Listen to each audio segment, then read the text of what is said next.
Welcome everybody back to E443, 543. I can't believe it's already the 10th week of the semester.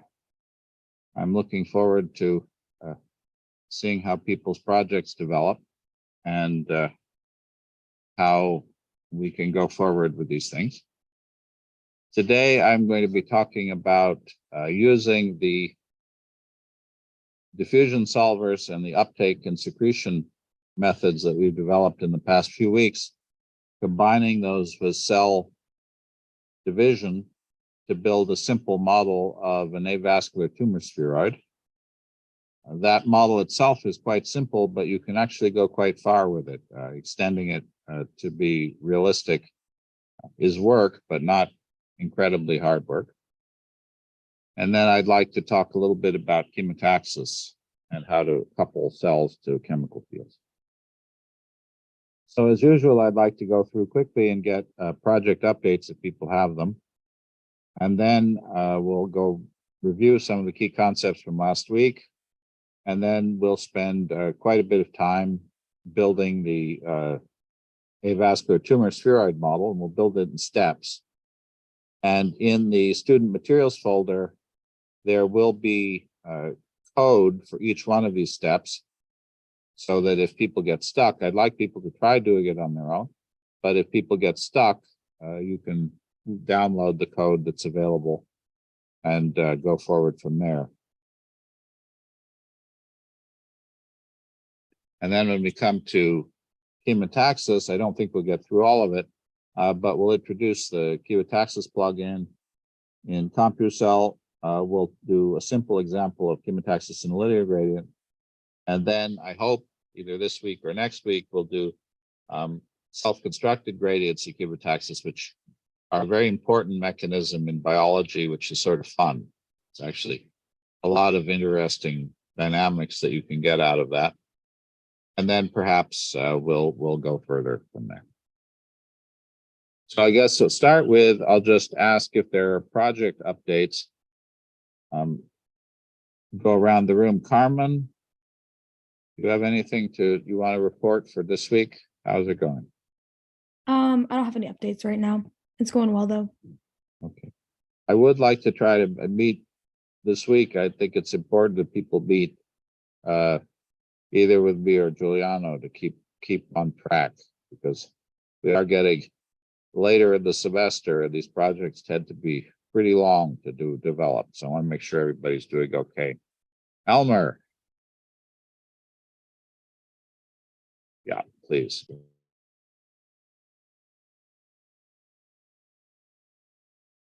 Yeah, so our update is that we have resolved what we had before the location, that we had this old version of Morpheus model, and we were not sure how to go further because it was only working when we used the Docker container. And going over the whole project again and thinking about, we don't even have to run it because we have the important information in the publication, and we have the XML that describes the model, and we go now from this XML, and we have the Docker container to compare. That's good enough if we have to. So we start now just to take this model and we'll from them implement the physi-cell model. Computational model. So yeah. So I think that problem was resolved. Yeah.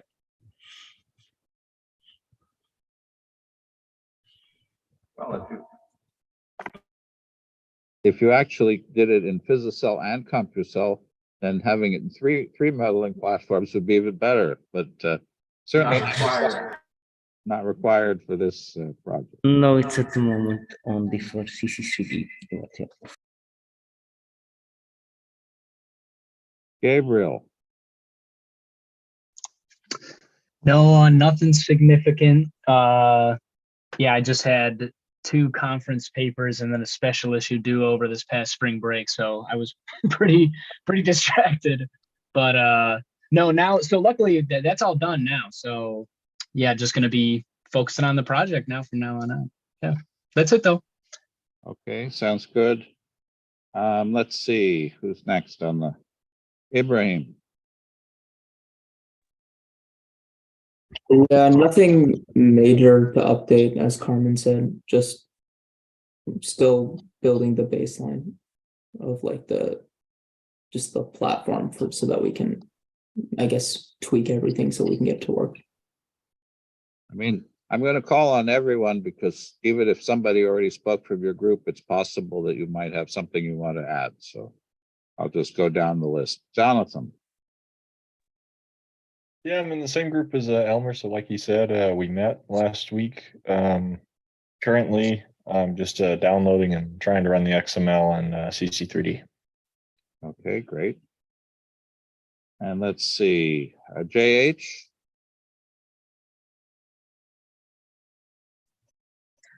I'm learning, yeah, it's not about the project, but I'm learning cell culture work in the lab.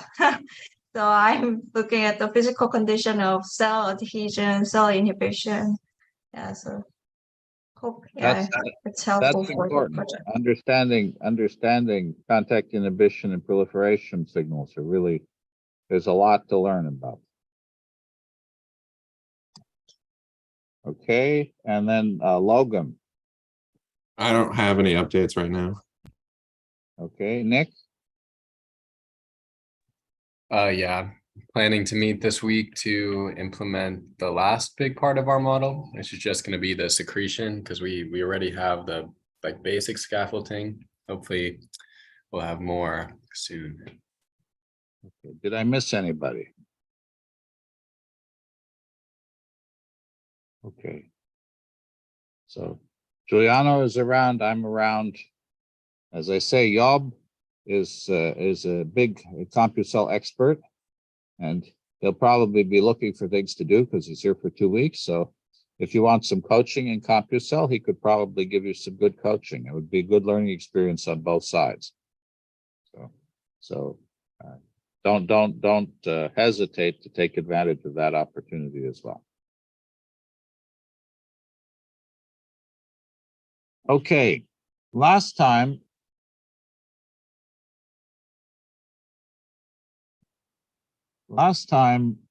we started with the diffusion equation with the concept of either uptake or decay in it, a linear uptake or decay, what's called first order uptake or decay, that is proportional to concentration. And I just want to remind you of a couple of important numbers to give yourself a sanity check about diffusion. Sodium and potassium ion in water has a diffusion constant typically of about 2,000 microns squared per second. A mid-sized protein like green fluorescent protein that you use in the lab to measure cell behavior has a diffusion constant of about 7 microns squared per second, so about 300 times less. DNA, of course, is a big molecule, so it doesn't diffuse very much. It has a diffusion constant of about 5 times 10 to the minus 4th micron squared per second. So the molecular species that we're dealing with in a typical biological system can range from 10 to the 3 to 10 to the minus 7th. That is a factor of 10 to the 7th. 10 to the 3 to the 10 to the minus 4, so a factor of about 10 to the 7th. And that's a huge dynamic range. And no simulation methodology that we have is going to let you cover all of that range in one methodology. And so typically what we'll do is we'll assume that the very fast diffusing stuff reaches equilibrium. The very slow diffusing stuff doesn't move. And the mid-range stuff, the protein level stuff, is what we care about.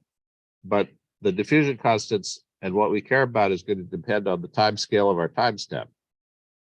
If our time step is minutes, and we're talking about lengths of a millimeter, then potassium ions are going to be completely equilibrated. And DNA essentially won't move very much. If we were talking about time scale of seconds, then we're in a different regime. If we're talking about time scale of years, we're in a different regime again.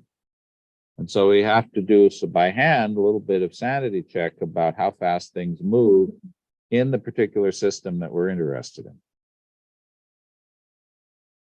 And then we introduced the idea of three key derived quantities, which are actually going to be more important than the diffusion constant by itself.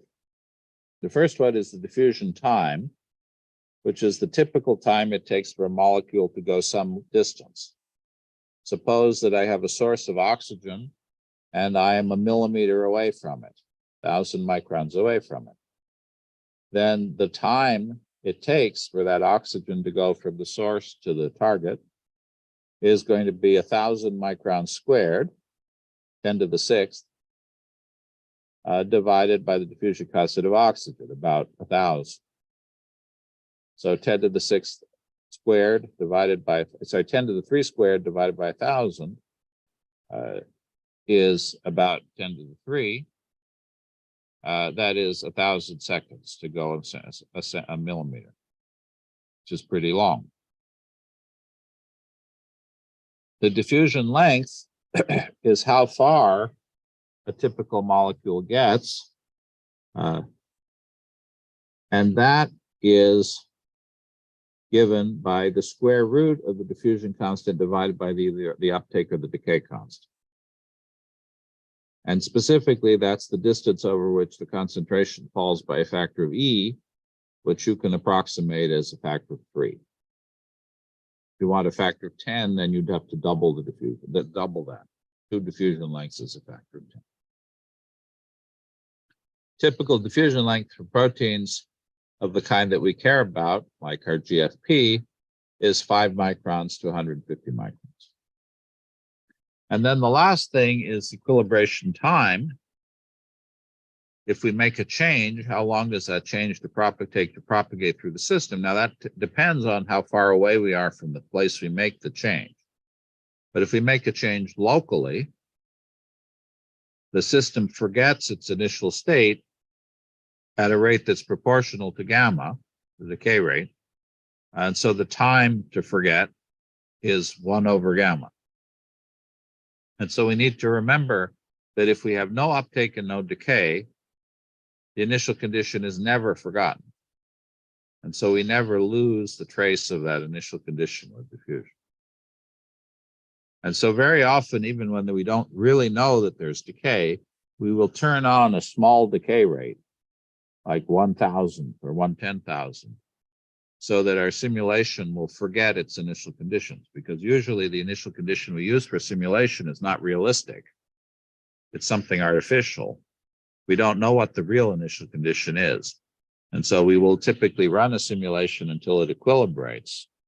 And if the decay rate is 0, the equilibration time is infinite, which is inconvenient for simulation.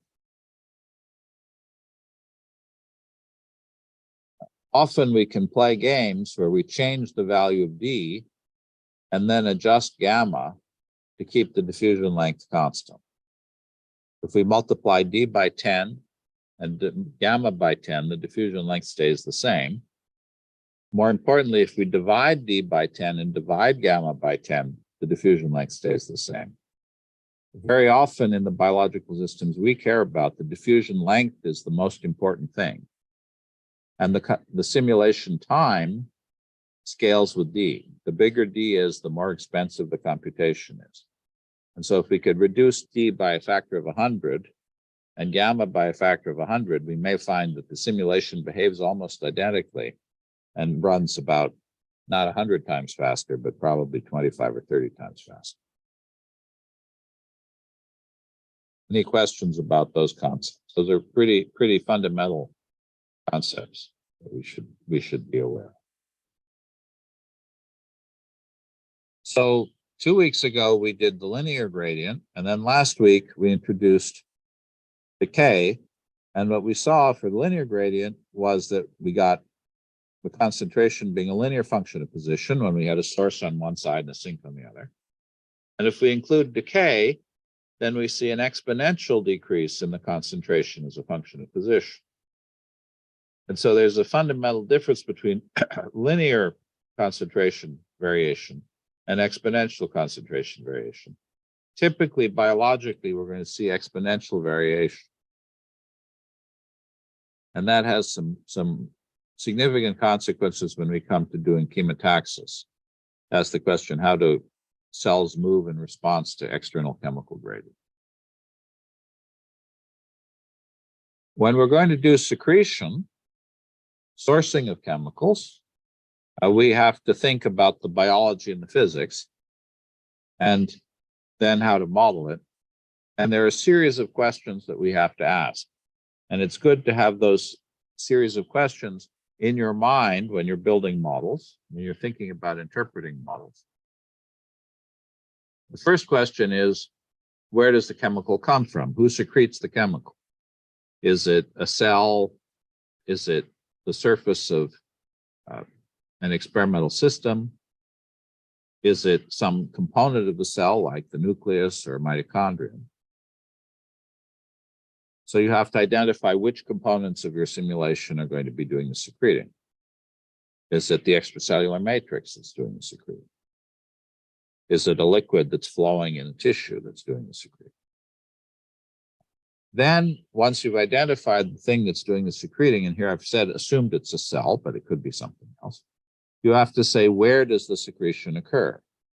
Does it happen everywhere within the object, at the just inside the boundary of the object, or just outside the boundary of the object? And I mentioned we can also simulate that it happens at the center of the object as well. We have to ask the question, is there some conditionality on that secretion? In particular, does the cell or object only secrete when it's in contact with something else? Epithelial cells typically secrete on their apical surface that's in touch with medium. And so if I do a simulation of an epithelial cell, I might say secrete on contact with medium. And so then the secretion would only happen on the apical surface of the cell. And then I have to ask the question, is secretion happening at a constant rate, a constant flux, or does it impose a constant value? Constant value assumes essentially that there's an infinite supply of the material, like a heat bath. Constant flux is probably more realistic biologically, but we have to be careful, because if we have a hose and we pour water into a system, into a tank, the tank will overflow unless there's some loss. And so constant flux systems don't make any sense in the absence of some kind of uptake or decay. One thing that's pretty important, which I should have actually probably put into a slide, I don't think I have in a slide, is that if I have a source that's constant flux, and suppose the source has a rate A and a decay gamma, then the equilibrium concentration is A divided by gamma. It's the source divided by the decay rate. And that's something else. That's another term that one wants to make sure you respect biologically. And you may change both the source rate and the decay rate to match that. So those are the sort of the basic questions that we have to ask every time we're going to build a simulation with secretion. And there were a couple of different ways to do it, partly historical because they were added one at a time, partly because they give you increasing levels of flexibility. When you define the diffusion field, you can define secretion by cell types within the diffusion solver. There's a secretion plugin that can be defined that has essentially the same format. And then you can also, if you want, define secretion in Python on a cell-by-cell basis. And as usual, if you do that, you have to load the secretion plugin and not specify any of its behavior. It's possible to have 2 out of 3 of these. You could specify secretion in the diffusion solver and in Python, or you could specify secretion in the diffusion solver and in the secretion steppable. The one thing you can't do is specify secretion in the secretion plugin with all the detail and then change it in the Python. And as I mentioned, there are quite a few options, inside cell at boundary, inside cell at boundary with contact, and so on. And because secretion is done on a voxel by voxel basis, it can be useful to have the total amount secreted per time step returned to you. And so the total count option will then return the amount secreted, with the caveat that the actual object returned is not the amount itself, but an object with the amount as an attribute. So if you say result equals total count, if you want the amount secreted, you have to do result dot total amount. And there is a little bit of a nomenclature inconsistency. You use total count in the name of the function, but tot_amount is the attribute. They really should have been the same. In other words, if it's total count for one, we should have used total count for the other. That was a nomenclature slip. The one thing that we don't have for secretion and uptake, which would be useful, is Fickian secretion or uptake. That is, the rate of secretion is not constant, but is proportional to the difference in concentration across the boundary. And that is what happens for real membranes, for example. And in our case, we can't do that automatically. We have to measure the difference and then change the secretion or uptake rate by hand. We don't have an automatic Fickian law. You can get an automatic Fickian law doing what I showed you a couple of weeks ago, where you actually build a membrane out of a material that has a lower diffusion constant. That will work to give you the proportionality that you want, but it's a little bit more work to do that. For uptake, we have an additional option, which is that we can't define a constant rate of uptake. It doesn't make sense because that could potentially drive our concentration negative. And so instead, the basic assumption is that the uptake is a fraction of the concentration that's available to us. And so we specify a relative uptake rate, which is the fraction of the material that's available that we take up per time step. And that means that effectively the uptake rate changes as we change the time step in the simulation. It's not auto-scaled. And then we recognize that biologically, we typically can't take up material at an infinitely fast rate. There's some saturation to our uptake. Now, realistically, we might want to use the Michaelis function, which is a smooth curve, but to assume that is a little bit more complicated to specify. And so in Computational, you specify two things, which is the fraction that you take up of what's available, and then a maximum cutoff, the maximum that you want to take up. The thing that you have to be a little bit careful about here is that the maximum is specified on a per cell basis, but the uptake is done on a per pixel basis, a per voxel basis. And so you typically will have to look at how much is taken up and then tune that maximum uptake to be the right amount. It's not something that's done automatically.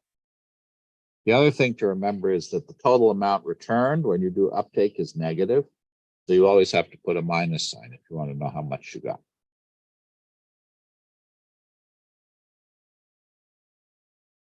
Okay. The typical form here is we load the secretion plugin. We're going to be doing uptake always in Python, so we load the bare secretion plugin. And then we have our various options. To do secretion, we have to get a reference to the chemical field that we're secreting from. So we need this attractor underscore secretor equals self.get field secretor, the name of the field. Once we have that handle for secretion, then we apply the uptake functions, uptake outside cell boundary, total count on contact with all of the same options that we had for secretion. But here we have two arguments. we have this three arguments. The cell we're doing the uptake on, the maximum amount that we're allowing, and the fractional amount, and then possibly if it's on contact, the list of things we're contacted. I think logically it might make more sense to have the order be a fractional amount, then maximum amount, but that's the form we have. And you do need to specify the maximum amount. So if you want to not have saturation, you need to give it a large number, but you still need to give it that. And then we did a series of examples. We ran through these a little bit fast. Here, doing secretion or absorption with different boundary conditions. We have the same frozen cell in the middle, and we're doing uptake at the center of mass, uptake outside the cell at the boundary, uptake inside the cell at the boundary, and uptake inside the cell. And what we'll see is that the chemical field looks pretty similar everywhere that's far from the cell. But when we get near the cell or inside the cell, of course, the profile is quite different. And so those differences may or may not be significant in your particular simulation, but we should be aware of which one we're using and biologically why we're using. So now I want to come back to the main exercise for this class, which will be a very simplified avascular tumor spheroid. So if I take a cancer cell and I put it in the body, or at least let me put it, I should be careful because cancer cell is sort of a funny term. If I take a transformed cell, which is of a cancerous phenotype, and put it in a cell culture, or I have a hyperplastic cell in a tissue, that cell will stop respecting the normal signals that tell it to stop dividing. And provided it has a sufficient nutrient, it will proliferate. And you'll get a small spherical cluster of cells, which is called an avascular, because there are no blood vessels, tumor spheroid. When the growth of that starts, all of the cells have enough nutrient, and all of the cells will proliferate. As the tumor gets bigger, typically around 1 millimeter in size, the cells in the center of the cluster are shielded from the surface by the cells that are proliferating at the surface. And that means that the supply of oxygen and nutrient, particularly glucose, in the center goes down. And eventually the concentration of oxygen and nutrient at the center of the tumor isn't enough to allow the cells to proliferate. And they become what's called quiescent. They essentially go into cell cycle arrest, into a low energy state. If the tumor keeps growing, gets even bigger, then the cells at the center have so little oxygen and nutrient that they die. And they typically die through necrosis, although sometimes they will die through apoptosis or other cell death pathways. And so if you, especially in vitro, grow a tumor in a dish, you'll get a classic 3-layered structure where you'll typically have a relatively thin layer of proliferating cells on the surface, a reasonably thick layer of quiescent cells, and then a core of dying cells.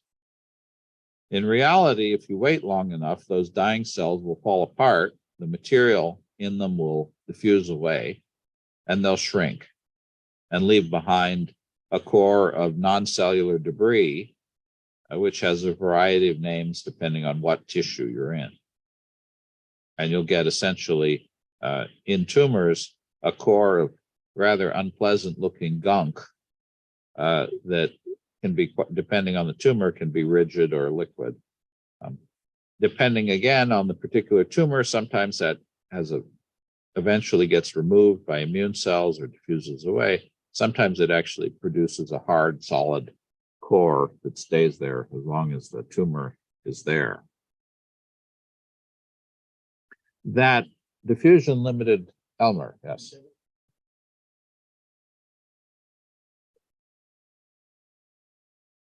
Okay, so Elmer asks about the term senescence in cancer cells.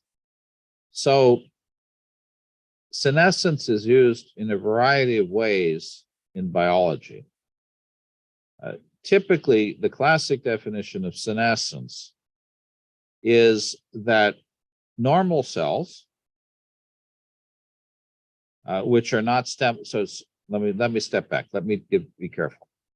Okay, germline cells and stem cells have the ability to divide an unlimited number of times. Non-stem cells, which divide, typically have a finite number of cell divisions before they either go into terminal arrest or die. And that state of terminal arrest is known as senescence. A typical situation, cells have about 20 cell divisions before they die or arrest. And so there is an age clock which counts the number of divisions that the cells have had, and that's controlled by the length of the telomeres on the end of the chromosomes of the cells.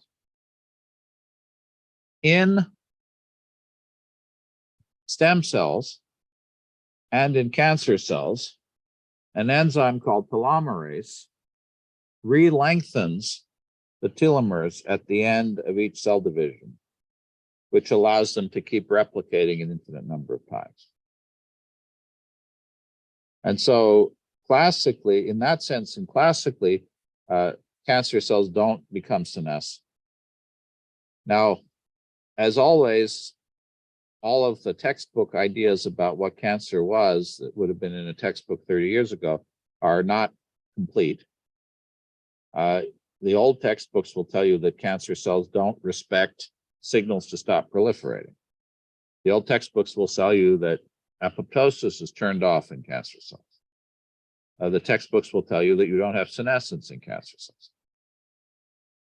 Something that was identified in the past 15 years was that senescence functions and also sometimes apoptosis functions in cancer cells, not every cancer, but in many cancers, somewhat the way it functions in normal tissue. And that identified then a concept of a cancer stem cell that was in fact immortal, and a cancer somatic cell, which was subject to a finite number of cell divisions. And so in that case, if you were going to simulate that, you would have to have two different kinds of cancer cells, one of which could divide an unlimited number of times, it would be stem-like, and one of which would die or arrest after some finite number of divisions. In reality, in the simulations that we're going to do, or even the ones you would do in Physicell, where you can do more cells, 20 divisions gives you 2 to the 20th cells. That's a lot. And so we're never actually going to simulate that many cell divisions. So typically when we do a simulation, if we want to put senescence into the simulation, we'll say, in reality, you could divide 20 times, but we'll say you can only divide 6 or 7 times. So we'll shorten the number of cycles that we're allowed. So those are some of the things that we could think about. The simulations we'll do today don't include the concept of senescence. It's a very important concept, and there are some beautiful work. There's some beautiful work that's been done on the idea of cancer stem cells and the relationship.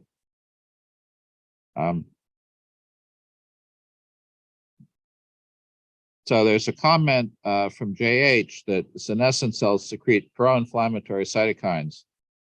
Absolutely.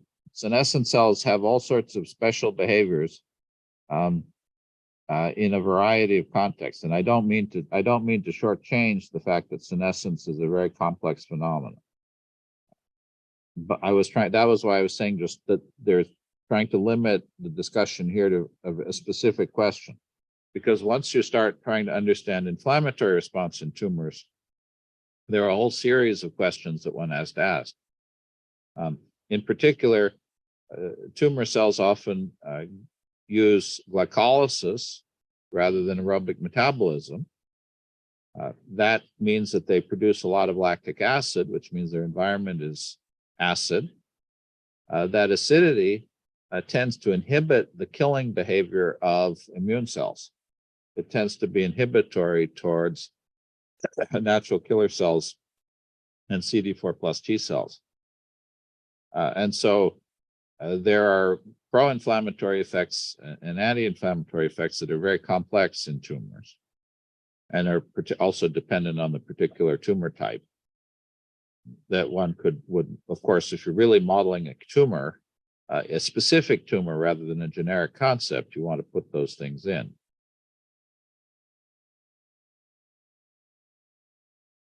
Trying to think if there was anything else I wanted to say about senescence here, because there's, oh, I was just going to say about something that is pretty interesting is when you think about metastasis, where you're going to have a tumor spread, if the somatic cells from the tumor spread through your bloodstream and move to another site, they can't create a long-lived tumor because they can only divide a finite number of times. So it's only the cancer stem cells that are able to start metastases, new colonies. Sometimes cells can go back from being somatic to stem-like, which is a big problem, and is one of the things that happens in the origin of cancer in the first place. But you have to have stem-like cells move to cause a metastasis. Again, in the old textbooks, metastasis is thought of as something that happens for single cells. It's not universal, but very often stem cells don't have the behavioral capabilities that more differentiated cells have. They tend to be less able to do things like invade tissue. And so in many cases, not all, but many cases, metastasis requires the cooperation of cancer stem cells and somatic cancer cells. The cancer somatic cells do the invading and moving, and they drag the cancer stem cell around with them to form a new colony. In other cases, the cancers will manipulate the immune system so that they'll use immune cells, which have the ability to invade tissue and move through tissue pretty well, depending on the specific type. Again, I'm being generic here. They can use those immune cells, attach themselves to the immune cells, and get dragged to new positions by the immune cells themselves. So in that case, the immune response is actually disseminating the cancer.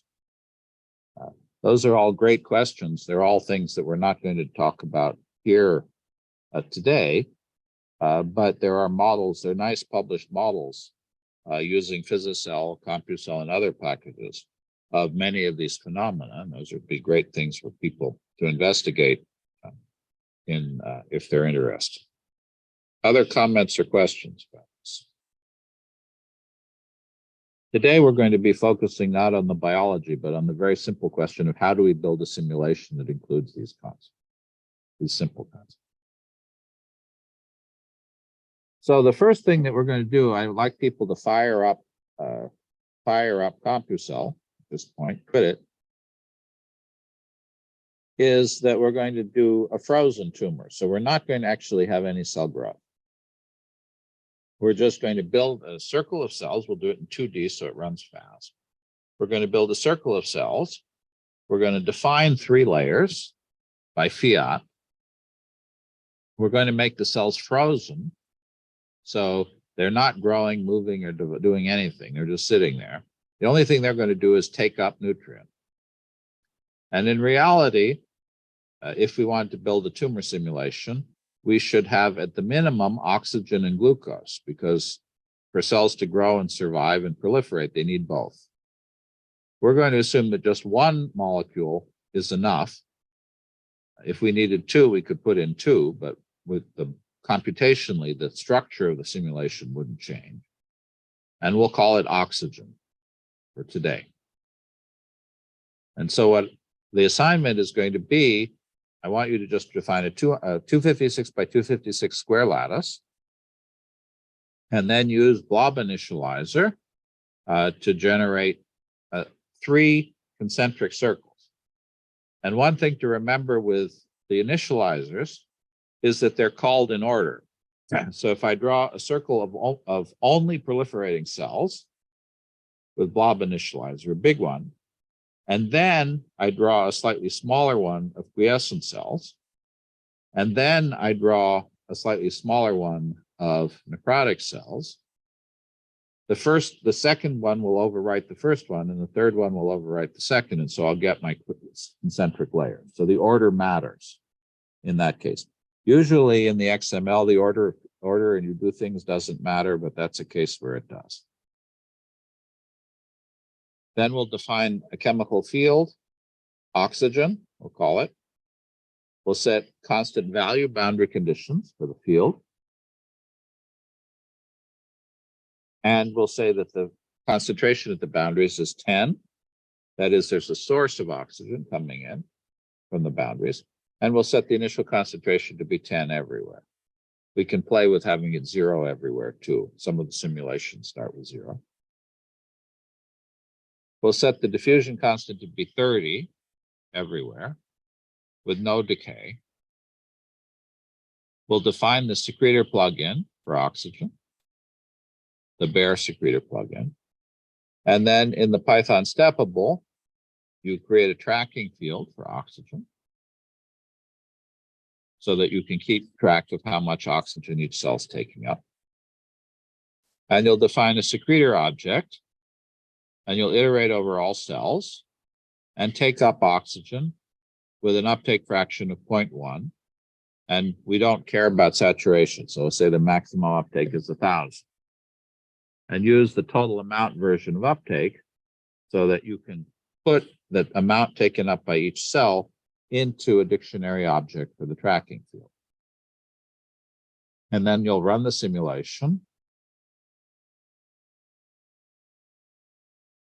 You might want to turn on the contour field lines and plots. And once you've run the simulation for a while, it'll take a little while to equilibrate. What you'll see is that there'll be a high level of oxygen at the boundaries of the simulation. And as you go into the tumor, the oxygen level goes down. Now, in this particular simulation, the quiescent, proliferating, and necrotic cells are all behaving identically. They're not going to be any difference. Might as well have created a disk with just one cell type. But because we're going to be going forward and doing additional things, it's convenient to create the 3 cell types from the beginning.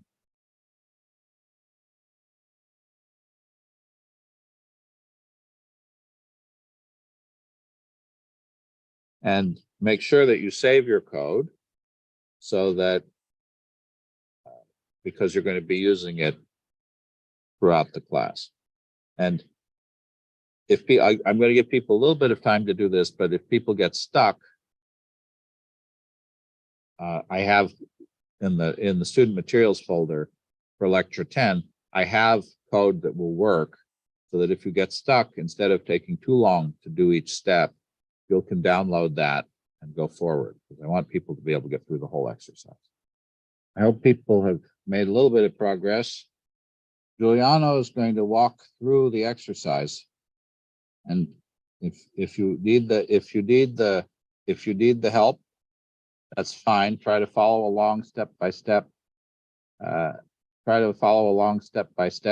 With him, and also if he's going too fast, tell him. Yep. It's important that you keep up with him. If you're feeling confident and you want to do it on your own, that's fine. Just do it on your own. Okay. So then ignore what Juliano's doing. Okay, Juliano, I'll turn the share over to you.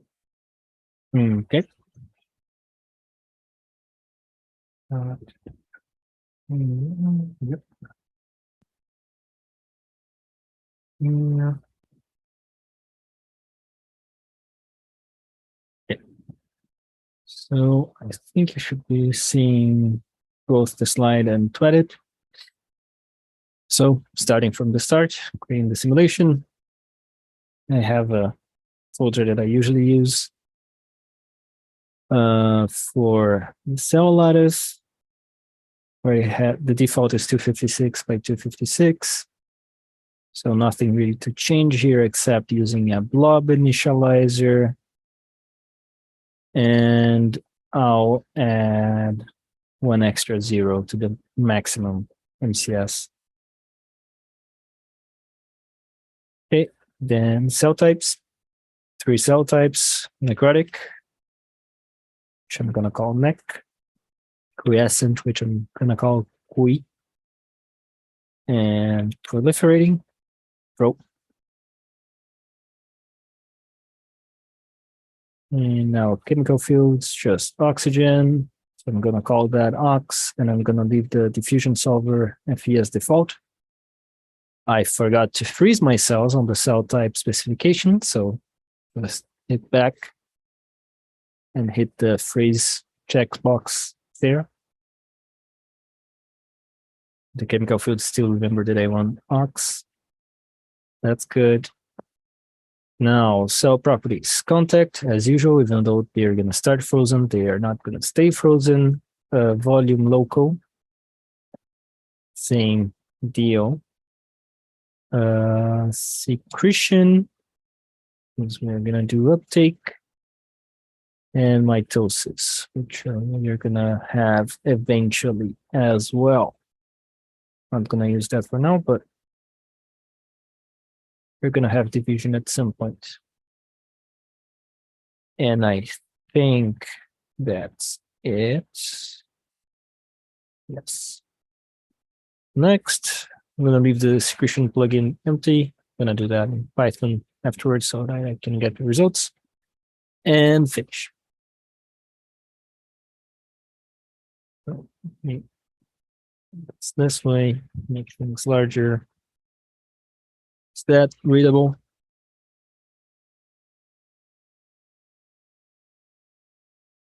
I'm gonna assume yes. Let me fiddle with anything here. Nothing to change here either. Okay, diffusion. Here in a constant of 30. No decay. And it's going to be 30 everywhere. So I'm going to comment out things about setting diffusion coefficients and decay coefficients for each type. I'm going to uncomment the initial concentration expression because we want to start that with 10, right? I'm gonna remove the extra secretion data that gets created there. And I'm going to change the boundary conditions to all be constant value 10 on all edges. And do remember that Computational likes to keep you on your toes sometimes. So the X and Y defaults are different. One of them is flux and the other is constant value. Now, the blob initializer. We want 3 concentric rings, and as James mentioned, they are read in sequence. So we're going to get a ring, then we're going to paste a new ring on top of it, which is smaller than another one. So the other ring is only going to be proliferating, so I'm going to get rid of those 2 types in the type tag. I'm going to change the width to 8. That's what the exercise says. And the radius should be 100. Okay. So now the second region, which is going to be the quiescent ones.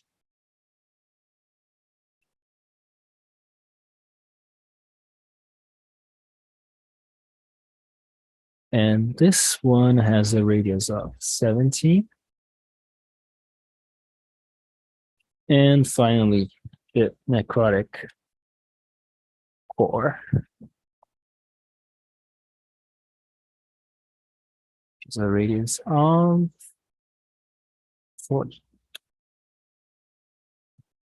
So I think those are all the changes to XML. So just as a reminder, I didn't change anything about the metadata, plots, cell types, volume, center of mass contact, secretion. And then diffusion, I changed the diffusion constant to be 30, decay constant to be 0, remove the cell type specific constants, added in the initial concentration expression to be 10, remove the secondary secretion data things, changed all boundary conditions to be constant value on all edges with a value of 10, and created the regions in the blob initializer. Okay. Now on to Python. First thing, well, yes. So first thing that I'll do actually is going to be to remove mitosis. And the easiest way to do that is to add in a return statement at the very beginning of the step. That's equivalent to removing all of this, because as soon as the step function gets called, the first thing that it sees is return. So it goes away. Second thing I'm going to do is make my life easier later and remove the type changing from the update attributes. I know that eventually we're going to have the proliferating cells becoming quiescent on division, but that's for later. Third thing is going to be to do the same thing with this step in the growth steppable, since we're not going to have growth for now. Although I may use this step at some point. And even though we have frozen cells, I'm going to get the volume parameters to be correct already, so that I don't forget later. I like to use lambda volume of 8, but that's me. I mean, no, James prefers to, I think. And yeah, one thing that I can do is have the volume be a global parameter if I define it before any classes. And that way I can have, so I can have all of my parameters defined up here, so I don't need to find them later.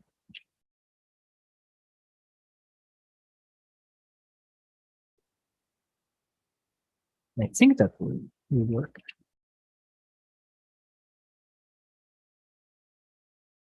Yeah, that will work, but I'm not going to be allowed to change this volume parameter anywhere else, but that's fine because I don't want to do that. Okay, so those are all changes before doing anything. So create a tracking field. Okay. So go to the init function, go to CC3D Python, extra fields. Where do you live again? Extra fields, automatic tracking, track scalar attribute.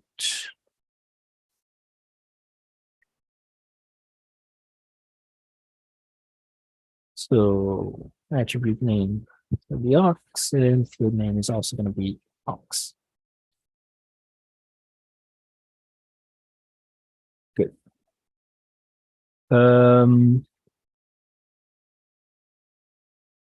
Secretor object. So we're going to need that.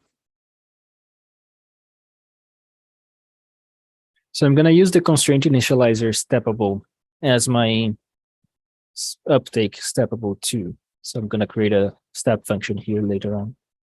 But for now, I'm going to create the secretor object in the start function. And since I want it to be available for the whole class, meaning in other functions, I'll have it as part of the class, so part of self. So self ox secretor. Now, how was the syntax again? Secretion.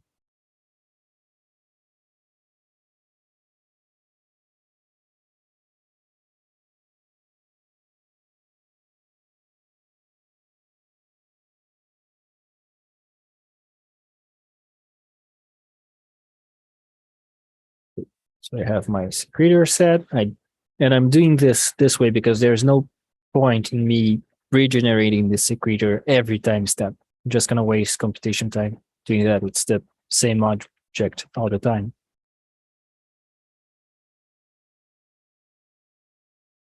So now I can create the step function. So define step self MCS. I could copy from growth steppable. And in here, I'm going to do the actual secretion. So define a secretor object that iterates over all cells.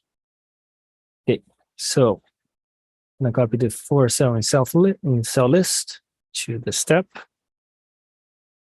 And then it's going to be, well, I'm going to have the secretor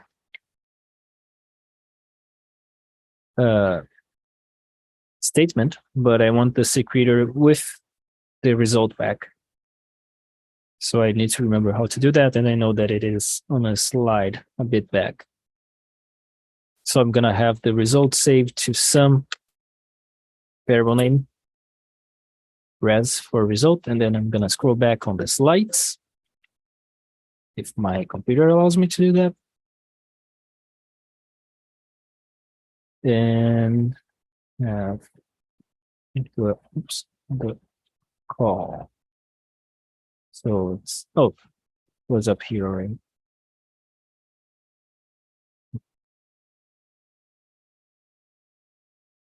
We can set up the count here. Set cell.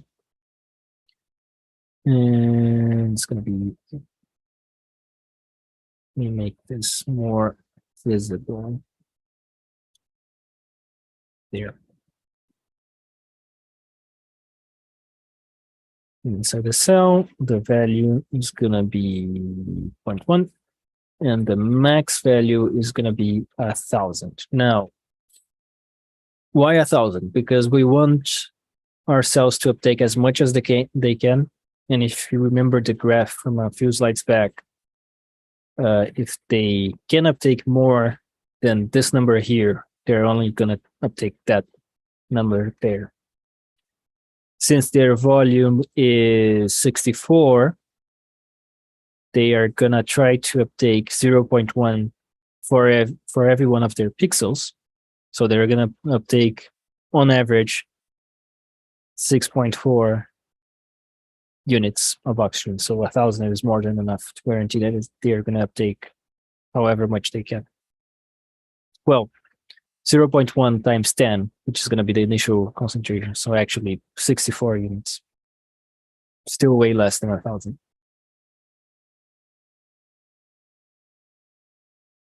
Okay. So what did I do so far? I created a couple of variables for the volume and lambda to use them when I initialize the volume, even though the cells are frozen. They're only frozen for now. I created the secretor object in the start function, since I'm going to keep reusing that same secretor in the step. I've created the step function in the constraint initializer to actually do the secretion. And I'm looping over all cells and doing the secretion here. Still need to get the actual result, save it to a cell dictionary, and go from there. I also pretty much removed the growth steppable step function and the mitosis steppable step function because we're only going to do that later. And I removed the changing type commands from the update attributes function in the mitosis steppable. Before I go ahead, I'm going to do what I did for the volume parameters for the secretion parameters. So at this before any class, I'm gonna create variable called secretion amount, or well, not secretion amount is a bad name. Relative uptake. Have that set to 0.1. Now I can replace my 0.1 here with that variable. And I'm going to create the max uptake.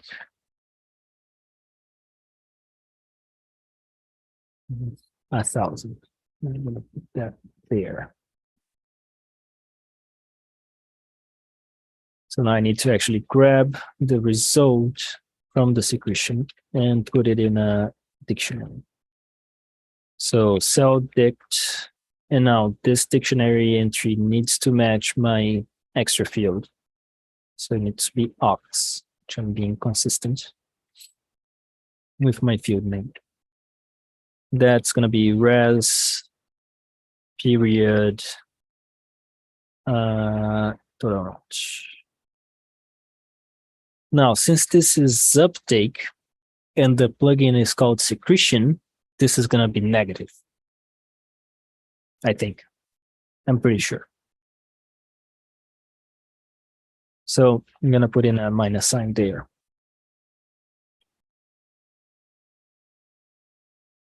So now I think I'm ready to run. I'm going to go to Computational,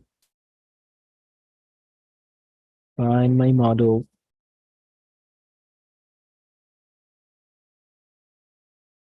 Hit step, probably going to be some error somewhere.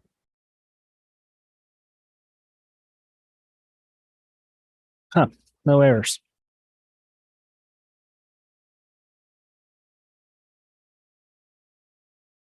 Okay, so I have the 3 rings of Proliferating, Quiescent, and Necrotic.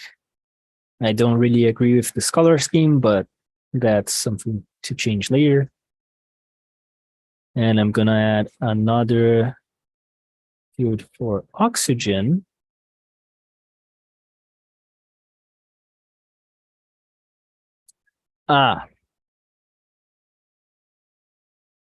Right.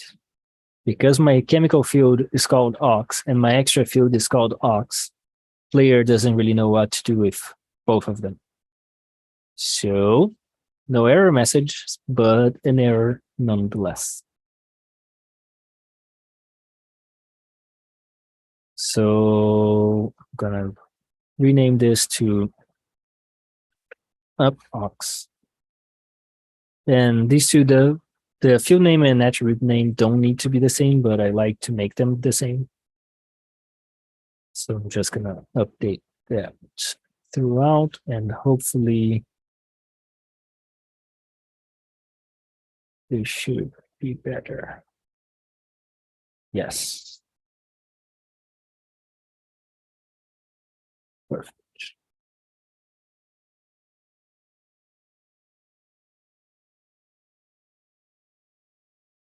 Okay. So we see that at step 0, we have 10 oxygen pretty much anywhere except the cells, which we have 9.9 because they are taking 0.1. And we see that all the cells have uptaken 6.4 units of oxygen, which is exactly what we thought it should have uptaken. So now if I hit play, well, before that, let me add in the contour lines to the oxygen field. And please let me know if I'm going fast. Can you slow down just a little bit? Sure. Do you want me to go back to some step? Tell you Yeah, what. are why don't you so getting Tell you two, what. the 2 separate oxygen fields, like the up ox and the ox field? What variables did you change to up ox, and which ones did you leave? So the only thing that I changed for a box was the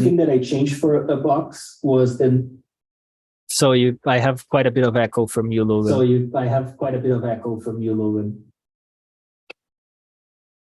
Thank you.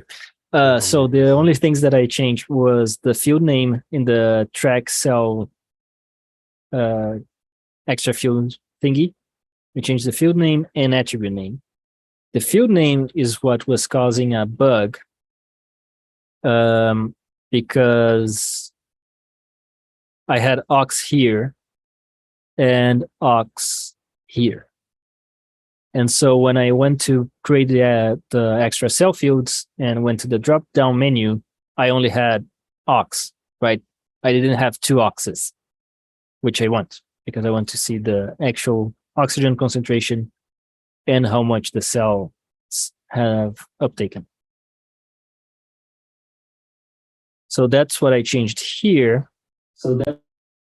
And then I also changed the attribute name, which I didn't have to, but I wanted to. And since I updated the attribute name, I also needed to update the cell dictionary because this is what CompuCell displays in player, and this is what CompuCell looks for in the cell dictionary. Does that make sense?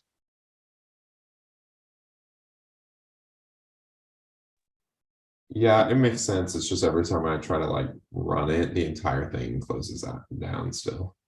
Do you have an error message, or is it one of those cases that everything just crashes to desktop? Everything just crashes to desktop. Joy. Are you running on desktop machine or on NanoHub? I'm running on my Mac locally. Okay, so that if CompuCell disappears like that, it's almost certainly a typo in the XML.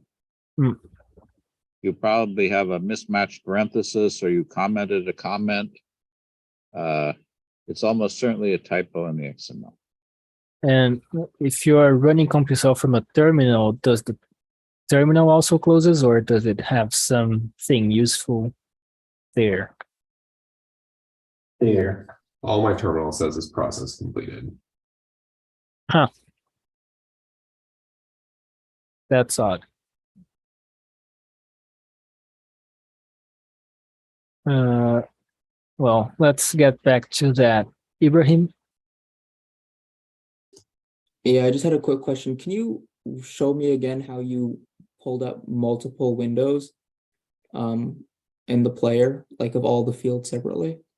Yes. So I hit that button there, or window, new graphics window, or Control I. Okay, thank you.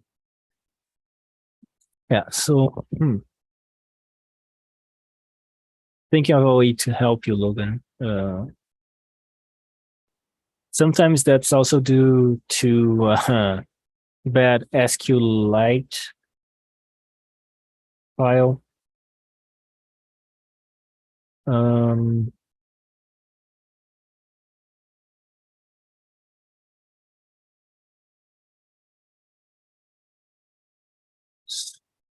I know it's kind of annoying, but could you try starting a new simulation from scratch and then, copying things over from to edit?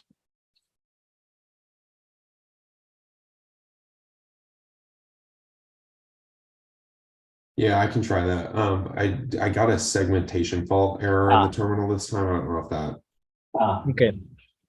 That's a bit more useful. So yeah, I think there must be something with the XML.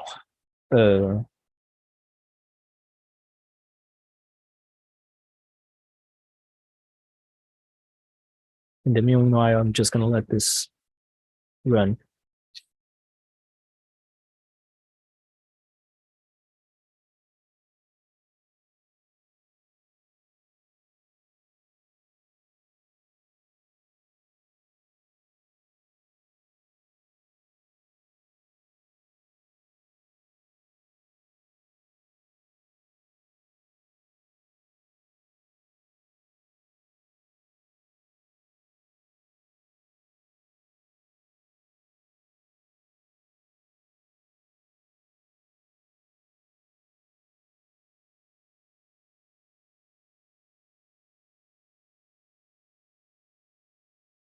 Yeah, and see if maybe you can run James's version. Hopefully that works.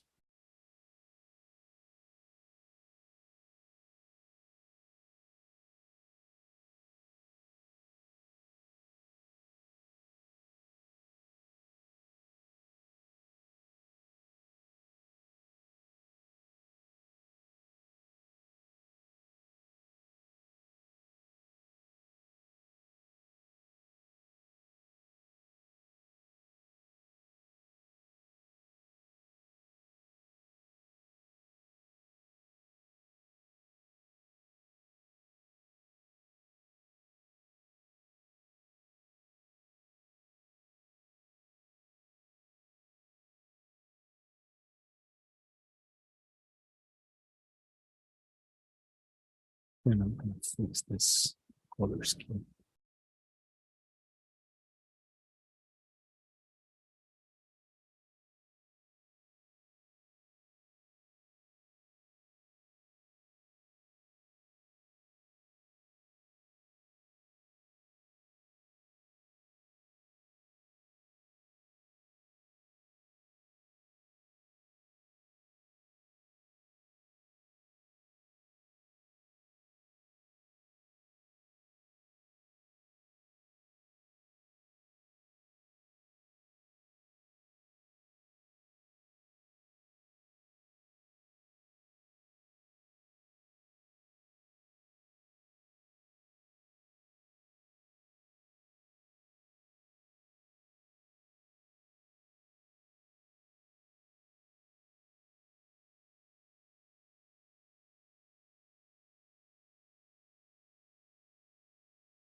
If people would like Juliano to walk through that again more slowly, now that you've seen it once, so that you can follow along and do it step by step, we can do that too. We could wait at each step until everyone has finished each step, if you'd like.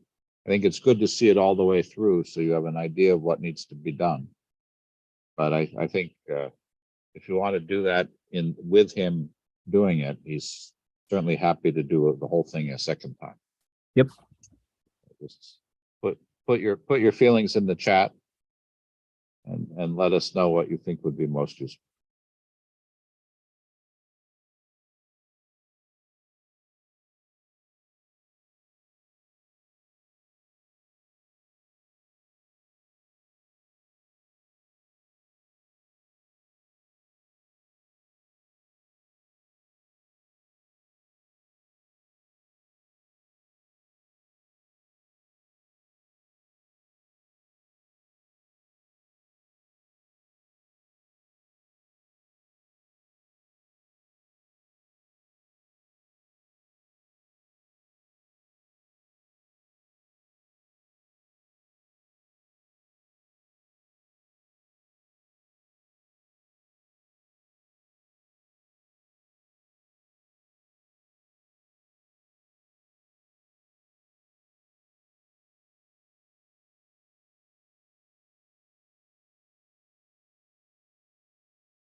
Oh, so James noticed a bug on my code.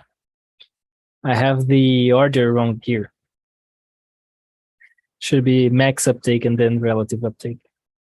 We were talking about this weird pulse thing that is happening from time to time, and if you notice, the minimum could go below 0. It's gonna go there soon. So let me just fix that.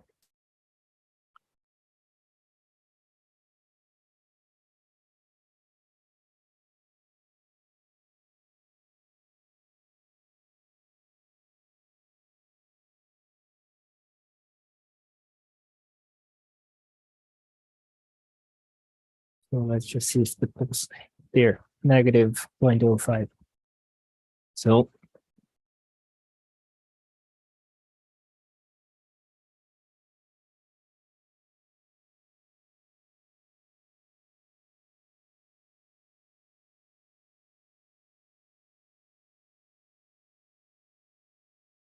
yeah, now I think this makes more sense.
So how many people were able to get it to work on their own? How many people used Juliano's code and how many people used my code?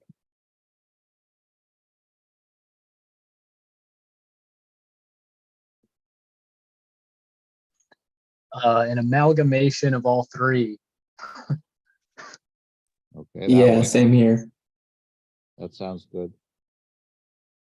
So how are we doing? Does everybody have some version of the code running, or if somebody needs help, please speak up. Yeah, I use your code.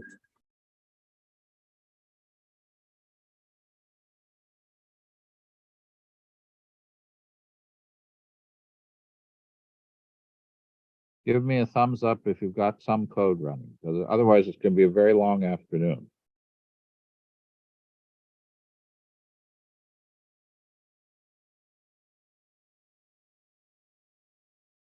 Logan, Nick, do you need help on this? Elmer? I'll be fine. I'm just redoing the simulation to see if that was the problem. And I was able to get it to work.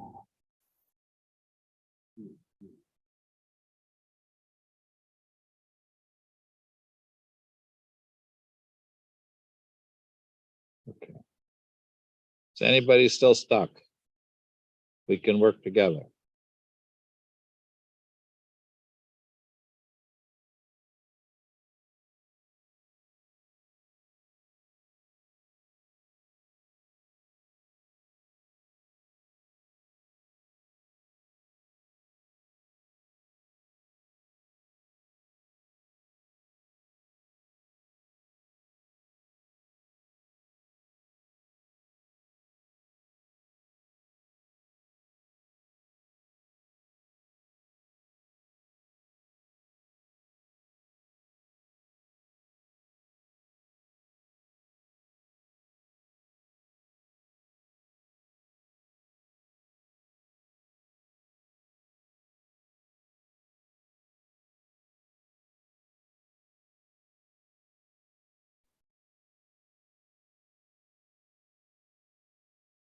Okay, so again, if you are stuck, that's exercise 10_1 frozen tumor part 1 is my version. It's not quite as elegant as what Juliano did, but it should be enough to give you the basics.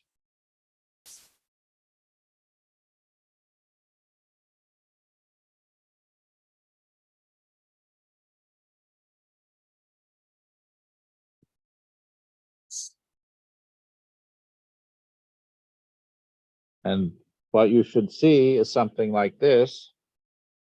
You see your 3 layers of cells. Your colors may vary.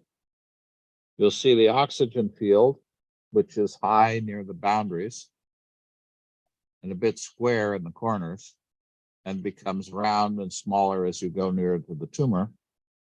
And if you look at the uptake, you'll see that the uptake is high in the surface layer of cells, and the uptake rate is nearly 0 once you get 3 or 4 cell layers into the tumor. You'll also notice that because the cells are not exactly centered on the lattice, that the top and the right-hand side cells get slightly more oxygen than the cells on the bottom and the left. If I adjust it to be on a 255 by 255 lattice, or 263 by 263, then I could center things better and not have that asymmetry.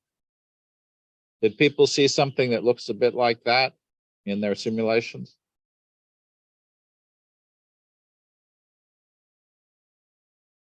So the next thing that I'd like you to do is reach back to what we did last week, where you learned how to plot a scientific plot, where you plot the concentration of the field and walk across the center of the simulation in the y direction. So y is 128. And then plot the concentration at each position. And you'll have to remember how to erase the concentration, erase the scientific plot when you do that. And then for the particular values of the diffusion constant and the uptake fraction that you use, calculate the diffusion length, express that in terms of cell diameters, and ask the question, how does that compare to the predicted value in the simulation? If you get done with this very quickly, then you might try changing the diffusion constant and the uptake rates and seeing how things change. Or you might also use a maximum uptake rate that isn't so big that it doesn't do anything, but actually limits the amount of oxygen taken up. And I'm going to use the step function in the constraint initializer again to do this. So first things first, I need to actually create the plot. That should be in the start function. Just going to remove this junk from before. And CC3 Python scientific plots setup.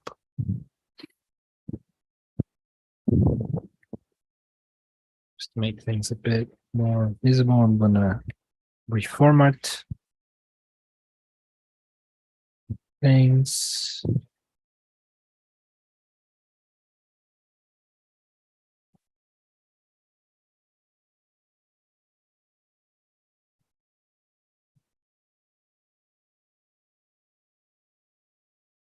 And I'm actually gonna have a grid. So I like grids. So I'm gonna change the title and other names here since these don't make sense for what we're trying to do. So concentration cross. The x-axis is going to be X position. Y is concentration. Gonna leave those as linear.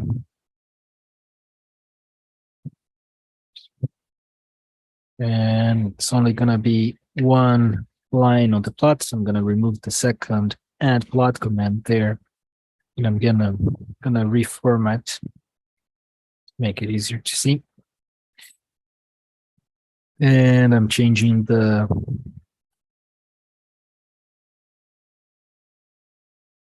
name of the plot to be more reasonable with what we're doing.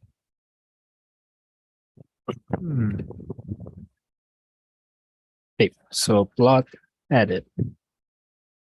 Now in the step, I want to walk X, and I'm gonna use the halfway Y. So I'm gonna define the halfway Y first. So don't waste computing resources, which shouldn't be an issue, but anyway. And I'm using the double slash division to round the result down, since I can have half pixels. And now I'm gonna walk X. So it's gonna be 4X in range of X, which Computational classes know the dimension of the lattice under self-dim. In this case, self-dim X. So for each of those, I'm gonna have the concentration C. It's going to be what? I think I remember the syntax, but I'm not sure. So I'm gonna go to CC3D Python and chemical field manipulation, get field value. That doesn't look 100% right. So CC3D Python, chemical field manipulation, get field reference first, probably. Yes. So it's going to be, concentration is going to be of the self-filled oxygen at coordinates X, which I'm varying.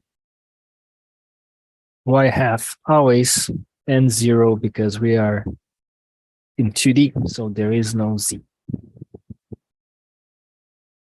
And then you need to add that to a plot.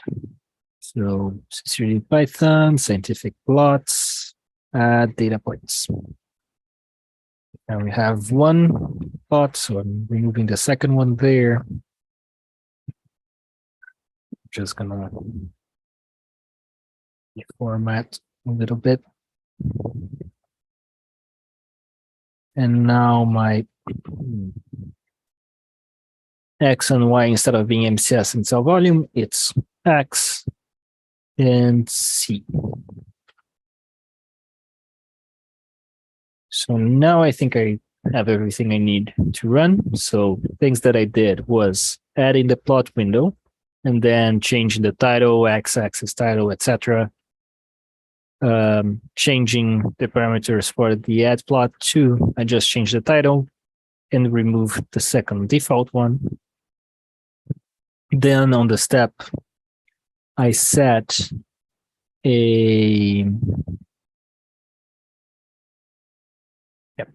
I set the y half to be a constant. If I wanted to save a few more nanoseconds, I probably should have this defined in the start as a self variable, but whatever.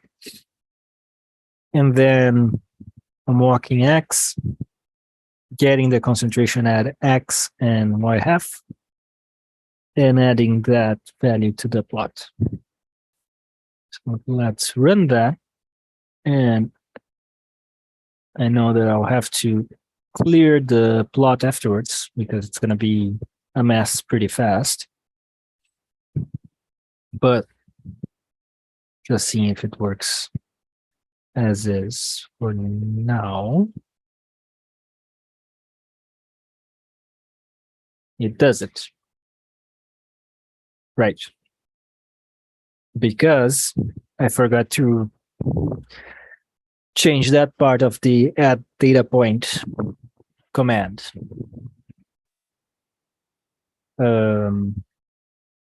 Should be con instead of invol. See, if I hadn't told Computational to clear the plot, I would wonder if I'm not seeing anything because I'm clearing too fast, or if I have a mistake. So now let's see if that works. Seems to. Yep. That works. So now what I'm going to do is, before I add anything to the plot, I'm gonna clear the plot. And it's important to do it beforehand, because if I do it afterwards, I'm not gonna ever see anything. So back to CCG Python, scientific plots, erase plot.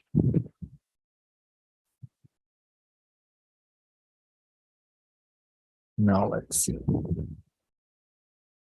Yep. That works.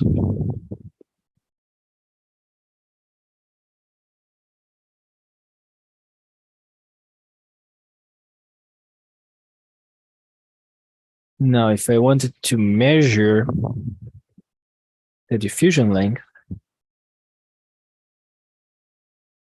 I would need to find the point that this concentration is 10 over E, right? And add that to the plot. So before I actually calculate the diffusion length, I'm gonna do that real fast.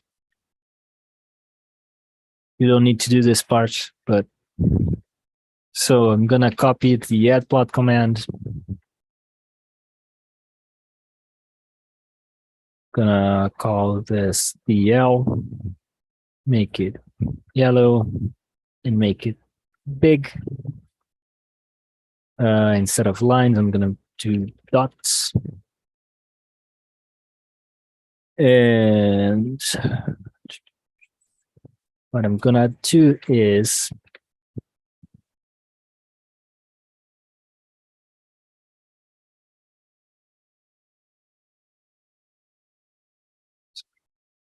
right, but the concentration is gonna be yes. I see. Still.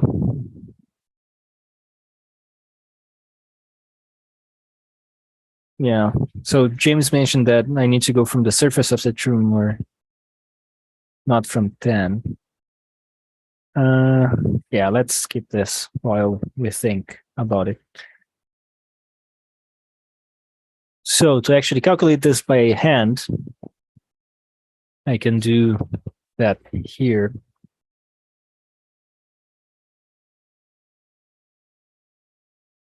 So our diffusion constant was 30, I think. Yes. Now we don't have a decay, but we do have uptake by the cells. And the uptake, it's relative, so it acts exactly as the decay does. In our case, it's taking 10% off the concentration where the cells are, and the decay would take X% of the concentration where it is defined. So we don't have gamma, but we have the uptake, which is 0.1. So the fusion length squared, it's going to be 300. So the diffusion length is square root of 300, which I need a calculator.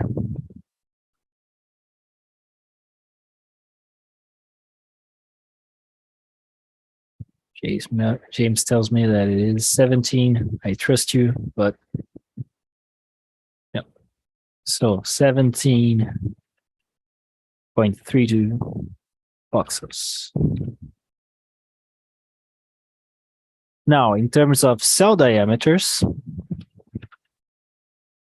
let's just approximate that to 17 voxels. The cell diameter is 8. Right, our volume is 64. Our cells are square. Diameter is 8. So DL in terms of cell diameter, well, 8 voxels is about 2 cell diameters.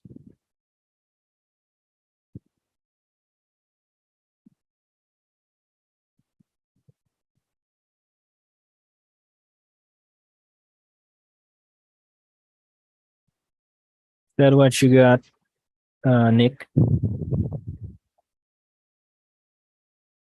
Oh yeah, I just wasn't sure how to put it in terms of cell diameters. So that helped. Yep. It's important to remember units. They make life easier.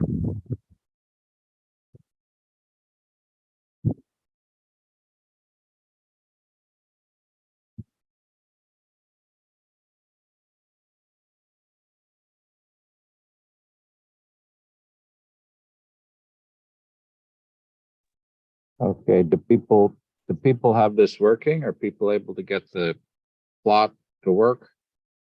Need more time, need help? Please speak up. Graham, you say you've got it. Anybody else?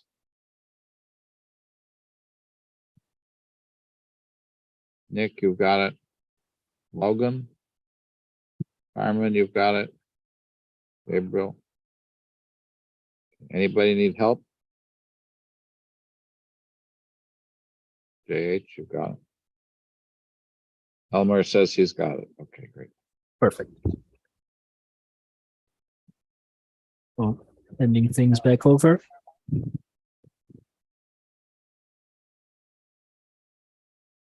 Okay. So we got something that looks a little bit like this, where we have the concentration decreasing. You'll notice something that's important here, which is that the concentration is decreasing even outside of the tumor. And this is why I said to Juliano that you have to be a little bit careful if you actually want to calculate the diffusion length directly, because if you assume that you're looking at 1/3 of 10, that actually occurs outside of the tumor. You might say, well, there's no uptake outside. Why is the concentration going down? And that's how the diffusion works. If I have a sink, it's not only within the sink that I lose concentration, I actually have a gradient outside as well. So if I wanted to determine the diffusion length, I'd have to look here at the surface of the tumor. The value is about 3. And that happens at a position of about 35. And 1/3 of 3 is 1. So I have to come down here to about 1. And that happens here at a position of about 50. 35 minus 50, 50 minus 35 is about 15, which is 2 cell diameter. So in fact, the diffusion length here is about 2 cell diameter. And that's a good homework exercise. You can play with the way you display the oxygen concentration profile to make it easier for you to see. Okay. So the next step is actually pretty simple. The first part of the next step is simply to change the uptake rate so that the diffusion length is 4 cell diameters instead of 2. And somebody will just tell me verbally what you have to do to the uptake rate to make the diffusion length go from 2 cell diameters to 4 cell diameters. How do I have to change the uptake rate?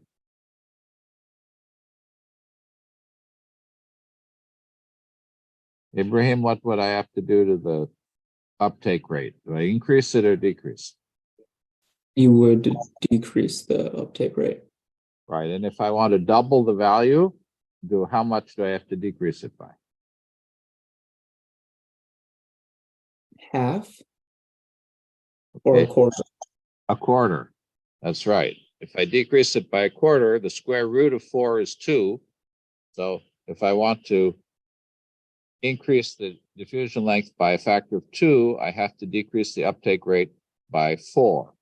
If I want to increase the diffusion length by a factor of 10, I would have to decrease the uptake rate by a factor of 100. That square root makes the difference. So change the uptake rate in your simulation to be a quarter of what you were using before.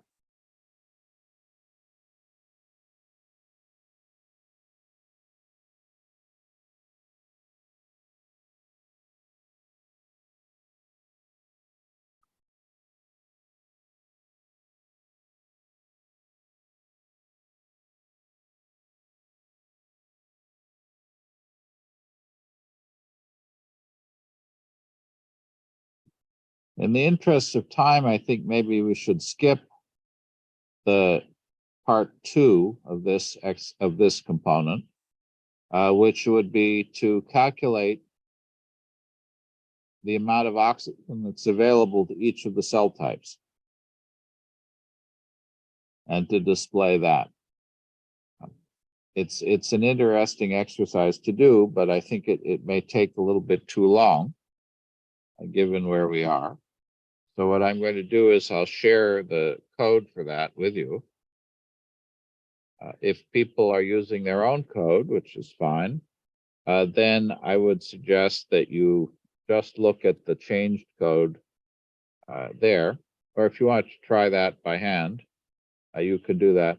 We're not going to use that. We're not going to use that information very much in the class. But it's an interesting thing to do. I'll just show you the result.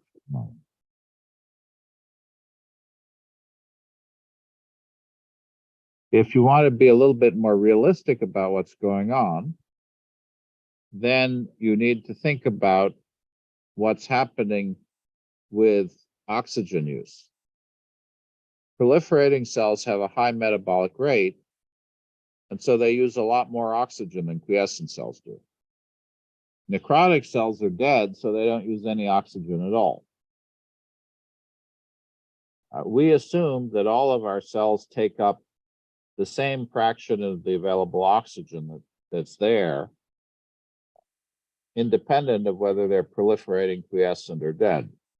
If we wanted to build a more serious tumor model, we would have to include the difference in oxygen uptake. And if somebody wanted to try that you can change that very quickly. You could have the quiescent cells not uptake any oxygen. The proliferating cells uptake, say, a quarter of what the quiescent cells uptake about a quarter of what the proliferating ones do. And you'll see that the curve of oxygen within the tumor will change. So that's something we can do as a homework assignment. For now, I think we'll go forward as we are. I don't know if people would like to try this exercise or they prefer to download the code. You tell me what's most useful to you at this point.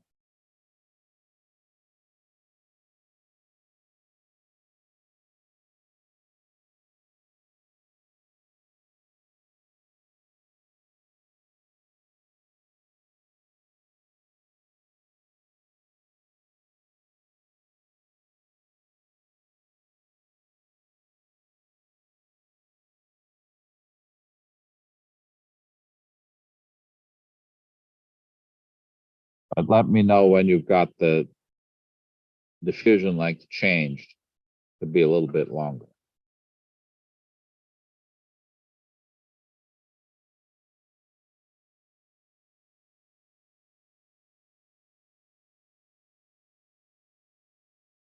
And this is what happened when I did that exercise here.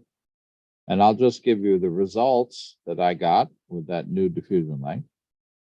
And that was that the amount of oxygen available for my proliferating cells was about 7 units per time step. And that's essentially reading off of this color bar here in the oxygen uptake field. The quiescent cells get about 3.5, it's about half of that. And the necrotic cells in the middle get about 2.5.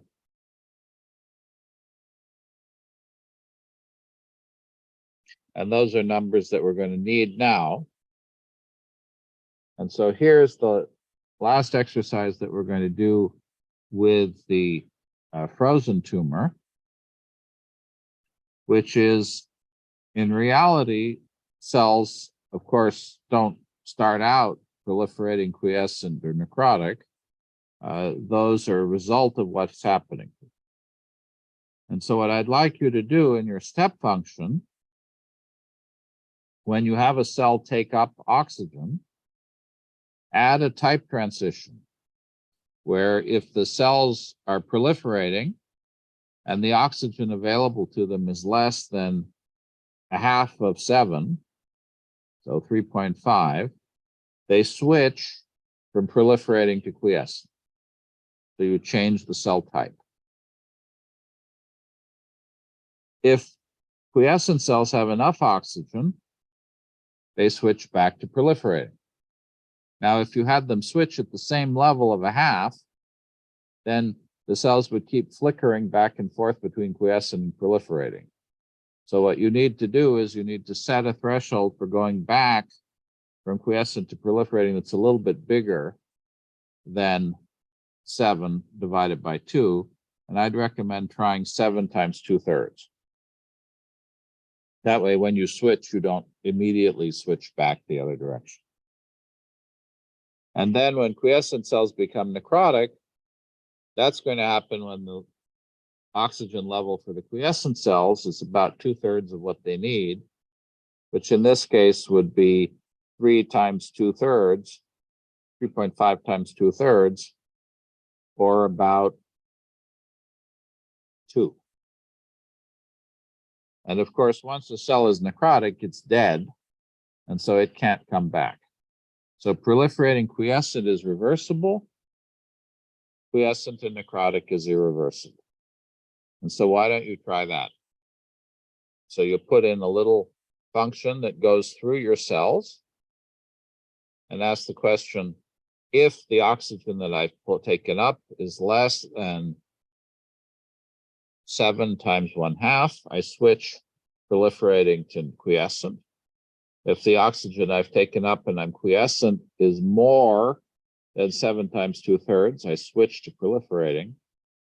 And if I'm quiescent and the oxygen I've taken up is less than 3.5 times 2/3, I switch to necrotic. Is that a clear exercise?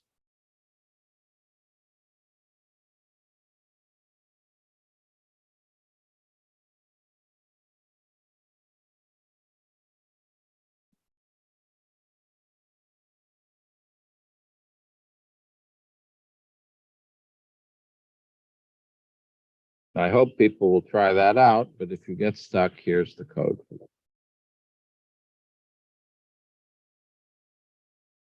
If you have any questions, please speak up.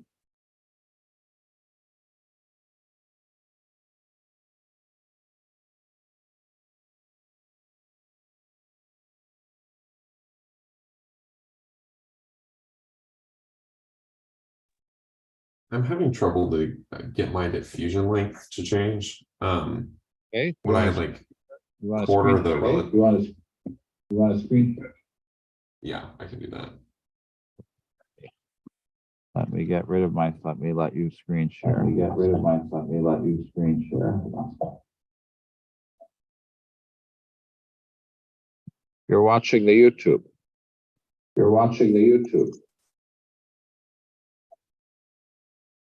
All right, so can you hear me and see me?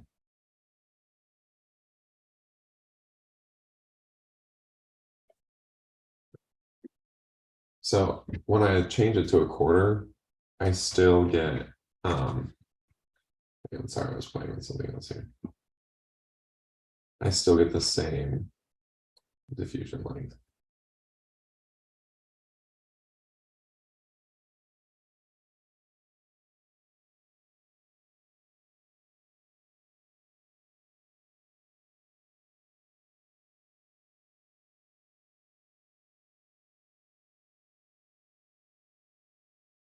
So I don't know, like if I'm, So why don't you try making the uptake something that So really why don't should you try be make radically different?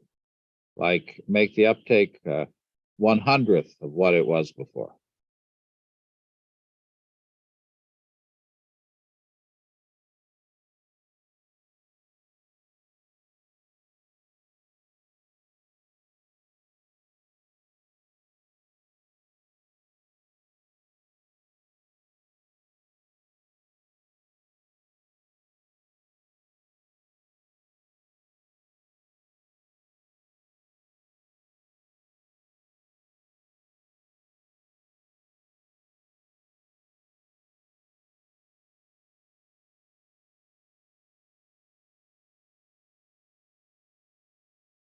And why don't you show you're not showing the uptake field, so why don't you display the uptake field?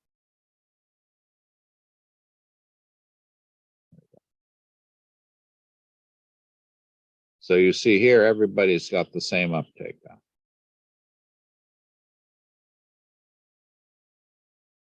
And if you look in the concentration, you'll notice the All right, if you look concentration in the concentration- looks flat.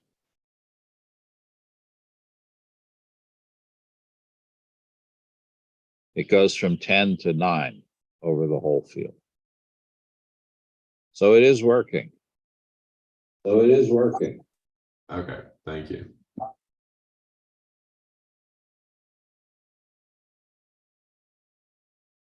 Any other questions about that? That was a good one.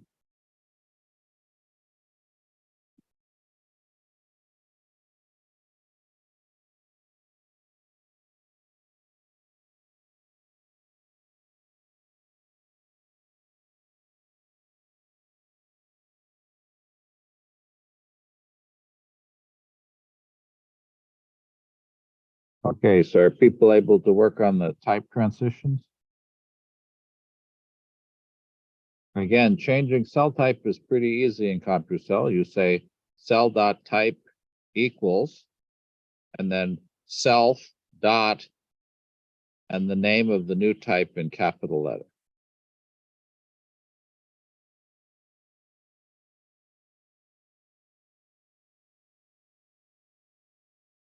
And I'll just show you some sample code that you could use. Don't worry about plotting the number of cells of each type, although that's something we can do in homework. But here in line 50, I have for cell and self.cell list by type. So I go over all the proliferating cells. I ask, is the oxygen available less than the threshold? If it is, I change the cell type to quiescent. Here in line 53, I go over all cells that are quiescent. If the oxygen available is less than the necrosis threshold, I change the cell type to necrotic. If the cell oxygen available is greater than the proliferation threshold, I set the type back to proliferating. And I notice there's a bug in this code. Does anybody see the bug? This is a good reason, a good example of why you should always annotate your code. Because if I'd annotated the code properly, I would have caught my mistake.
Okay.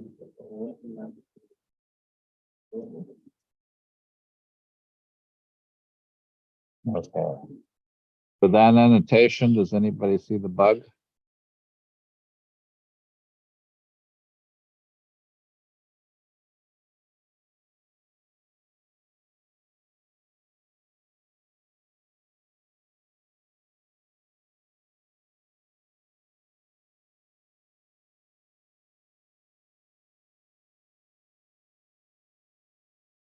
Look at line 62. Should line 62 be there?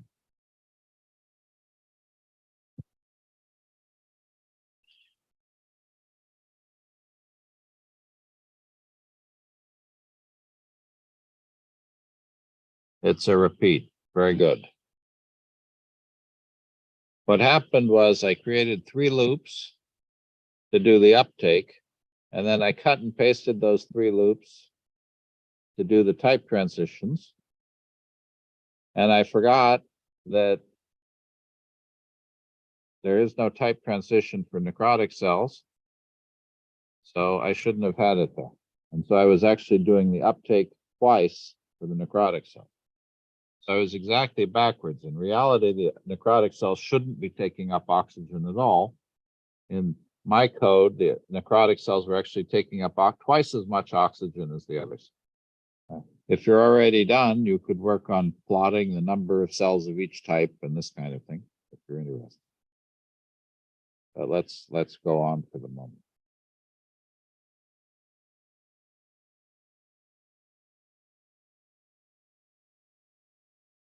So does anybody want to show us what we've got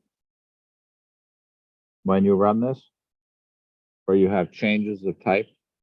Somebody want to screen share? And show us the simulation. It's okay if you just run my code, or if you have your own code and you want to show that, that's fine too. I could screen share. Great. Thank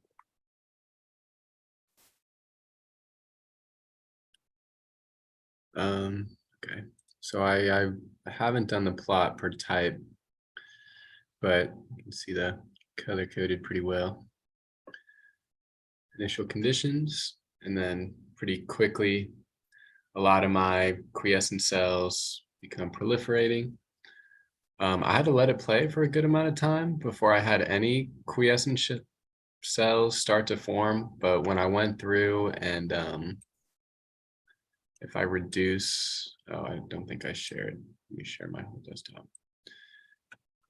If I reduce my diffusion length back to 2 cells, I have very different results.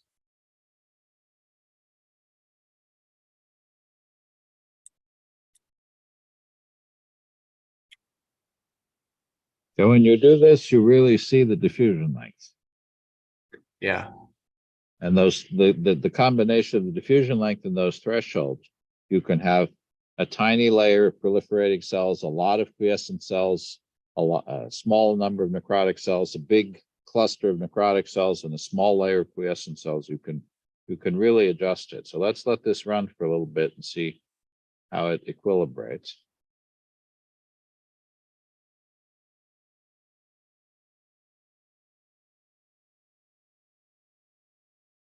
So here you have a big necrotic core, a thin layer of quiescent cells, and then a relatively thin layer of proliferating cells. Mm-hmm. That's great. If you ran it with a longer diffusion length, then you'd see that the necrotic core would be smaller. Yeah. And then in that case, the quiescent cells were super, super thin, just right around them. Did anybody else get something similar or different that they'd like to share?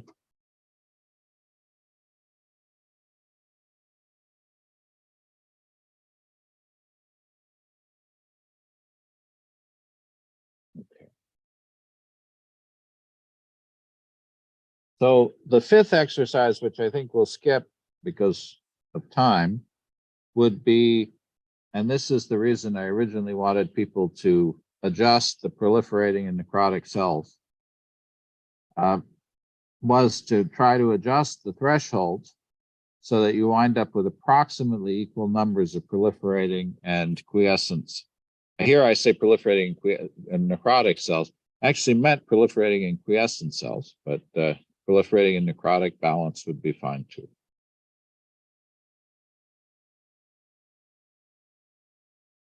So in that case, I did that, and I had to adjust my thresholds a little bit. So what I'd like to do now is come back to the original. We're not going to have time to finish the exercise, but I'd like to come back to the original purpose that we started out with, which was to actually have cells grow. And so here, what we did was we used frozen cells with a fixed geometry to explore how diffusion worked in the tumor and how that diffusion could lead to type changes of the cells, how the quiescent cells could become necrotic or proliferating, how proliferating cells could become quiescent. In reality, of course, this is all happening while the proliferating cells are proliferating, and the necrotic cells are shrinking and potentially disappearing as well. And so the next thing that we're going to do, and this will be the last thing we're going to do today, is to actually include cell growth. And if we want to include cell growth, we have to start out with, and here Juliano anticipated that we would have growth and division. I didn't put it into my original code. I did it. I'll show you how to do that as an add-on. But let's think about what we need to do. Suppose that the fastest our cells could grow is some rate G voxels per Monte Carlo step. So what we want now is something that's a function of the oxygen uptake that is 1 if there's a lot of oxygen available, and is 0 if there's not very much. The other thing that we have to remember is that every cell has a resting metabolism. Every cell needs some oxygen just to survive.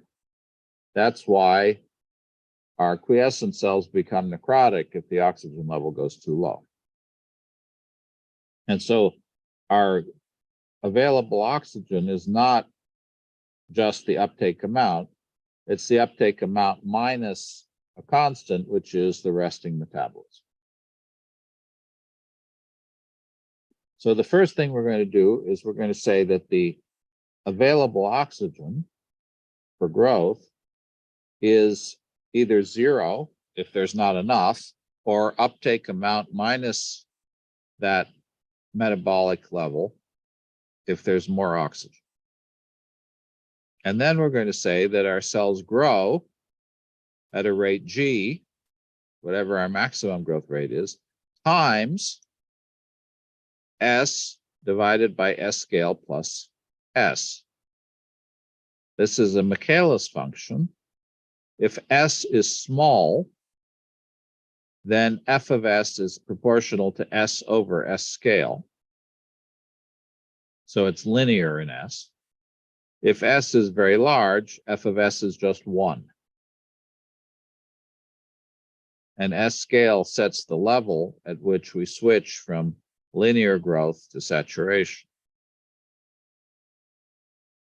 And so if we say that the growth rate is equal to whatever our maximal growth rate is times S divided by S scale plus S, then we're going to have a situation in which the cells that have plenty of oxygen grow at a fixed rate, fixed maximal rate, and cells that have a limited amount of oxygen grow at a rate that depends on how much oxygen they have.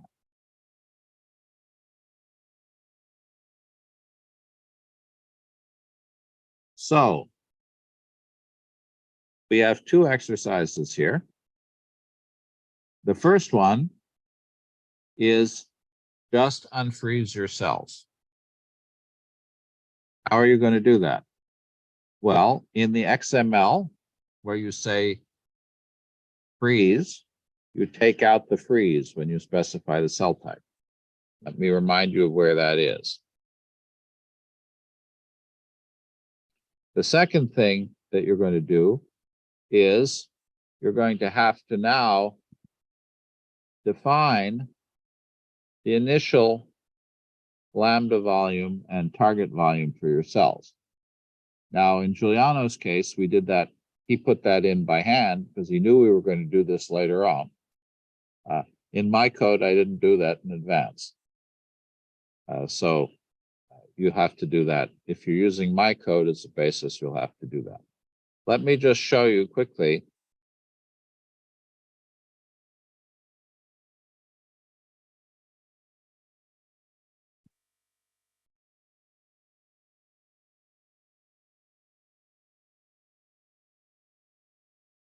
Let's look at the XML for a second. Can people see the XML all right? So you want to go into your XML, and where it says freeze, delete that.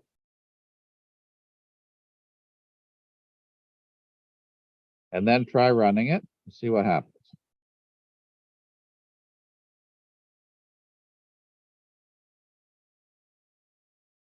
Somebody tell me what happened.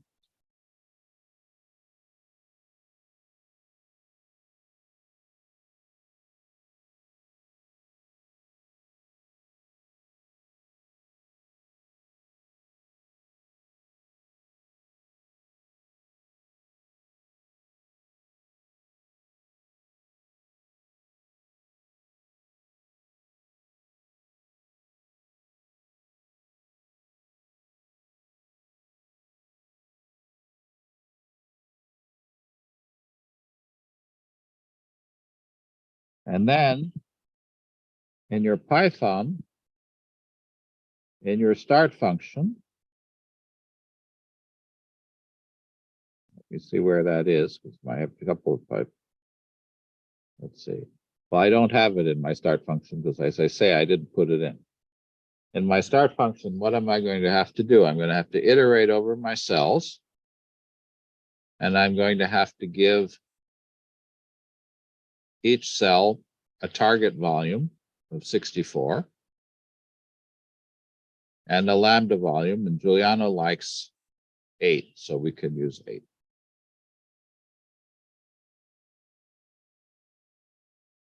So let me do that. I'm going to do this with you.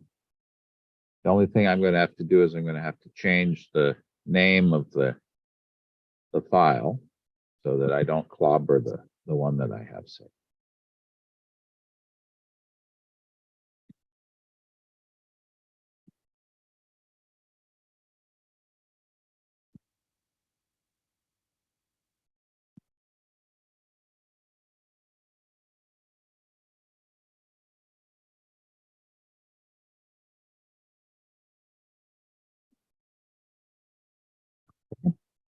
So the first thing I'm going to do is I'm going to go to my XML, and I'll delete where I said freeze.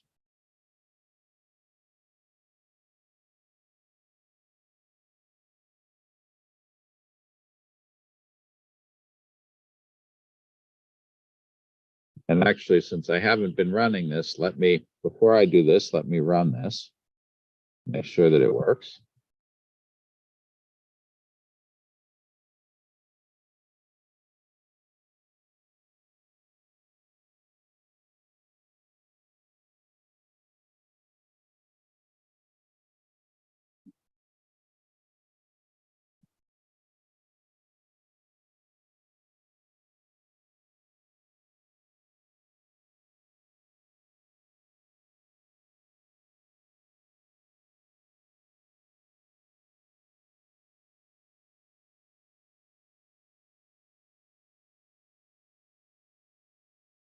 So this was the simulation that I wrote before with the frozen cells,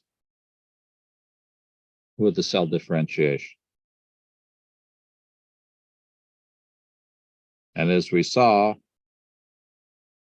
it takes a little bit of time for the system to begin to produce quiescent cells.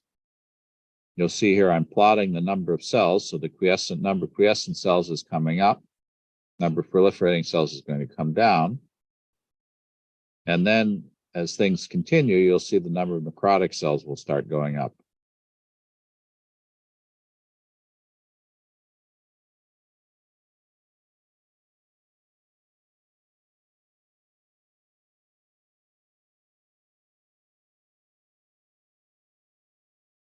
I'll let that run for a minute.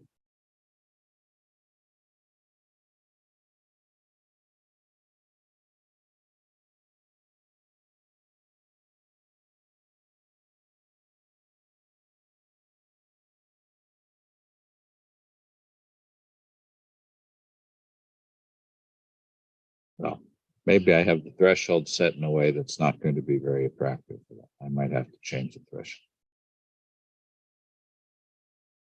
Okay. Now I'm going to come in, I'm going to unfreeze those cells.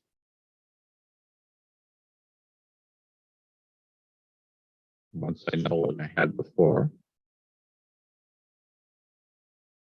And basically what's happened is because I fixed that typo, that duplicated code, the thresholds have moved a little bit. It didn't give me one. Now I'm going to run it again.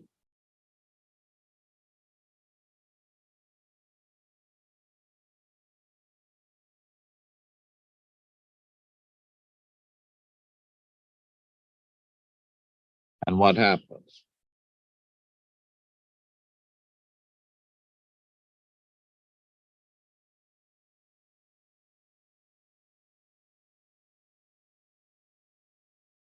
My cells are all shrinking and disappearing because I didn't give them a target volume.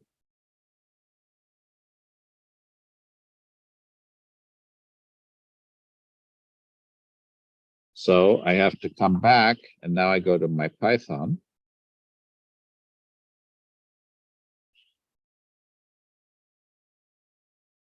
And in my start function,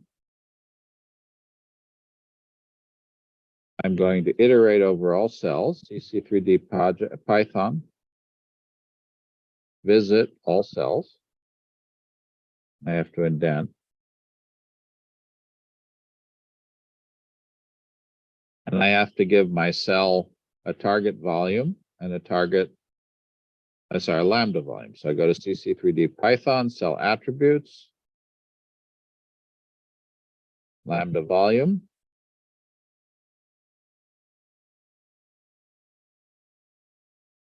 And we'll set cell.lambda volume equals 8. That's what Juliano likes. And we'll set cell.target volume, CC3D Python, cell attributes, target volume, cell.target volume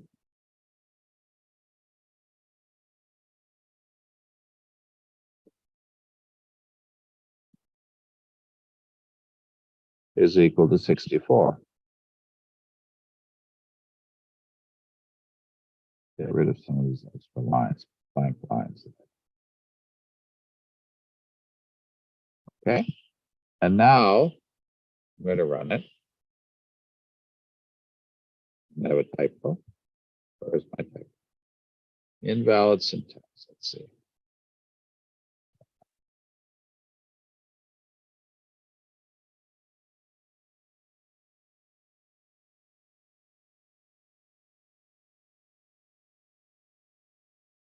I have to see my line number.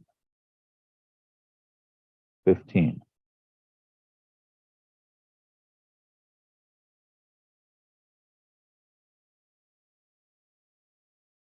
Invalid syntax.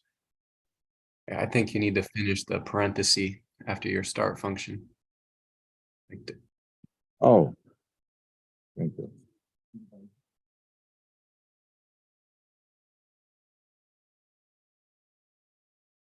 How did I manage to clobber that? Thank you very much. Okay, let's try that again.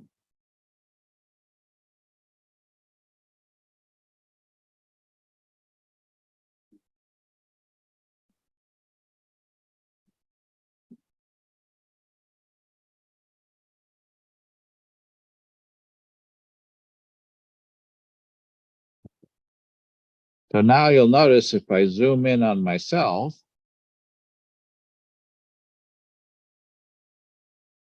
they're not staying completely square.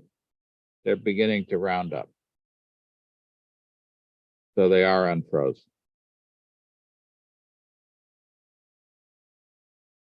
Here I see the beginning of the quiescent cells coming in.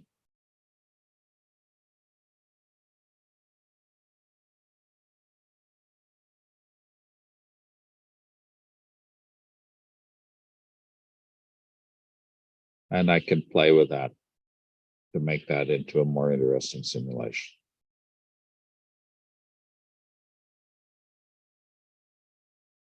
Let's come back to the assignment. And we're out of time for today, so this may turn into a homework assignment, or we can do it at the beginning of class next time. The next step is to have the cells grow. And so what I'm going to do, only the proliferating cells are going to grow, is here in my step function, I'm going to add a loop over proliferating cells. I could use this one that I have here if I like. And for example, after line 47, I could say cell dot target volume plus equals, and then define the function that I have here. G times, I have to define S. So S would be equal to cell dictionary, oxygen available, minus metabolism. And then I could say my growth is G times S divided by S scale plus S. And of course, if I want this to work, I'm going to have to define the value of S scale, which should be something comparable to the typical value of S that I'm using. And I'll have to define the growth rate G. That'll probably be something like 1 voxel per Monte Carlo step.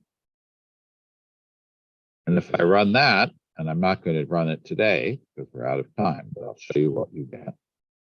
What you'll get is something that looks like this, where the growing cells, the proliferating cells grow, and they gradually consume all the oxygen. And so the number of necrotic cells will increase because the cells in the center are deprived of oxygen. Of course, I haven't put in cell division yet. So the next step in the exercise is to then have the cells divide. And again, we're not going to do that today because we're out of time. But we'll say that the cells divide when proliferating cells reach the volume of 128. And when you do that, you now have something that actually looks like an avascular tumor. And so that will be partly homework, and maybe we'll finish it next time. But I understand that getting all of these things put together is not easy. But the only thing I can try to help you do is go through these exercises together as much as possible and give you the opportunity to build things up step by step.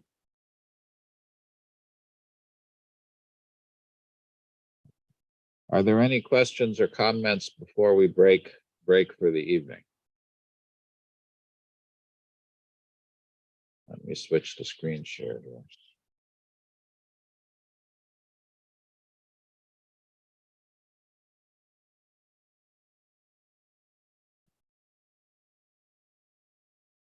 Anything people want to go over before we end for today? I appreciate people's patience. I realize trying to code and follow coding online is not so easy. But I hope that if you practice a few times. Try this a few times now. You've seen it here. Try going through these steps on your own at home and see if you can begin to build up a little bit of intuition about how these things work. Because we keep doing the same things again and again. We iterate over cell type, all cells of a given type. We plot the value of a given function. We change the type of a cell. And so the things that we do are things that we're going to do repeatedly. And once you've done it a few times, I hope that it becomes less challenging. It's not that you don't have to look things up in the manual, and it's not that you don't make typos. You see, I make plenty of typos and I make mistakes too. And one of the nice things about doing this kind of work together in class is that when we make a mistake, like the one that I made here, you can help me find it. And if you're stuck, we can help each other get through this. And I hope that if we work together, gradually we'll be able to make this something that feels more natural to you.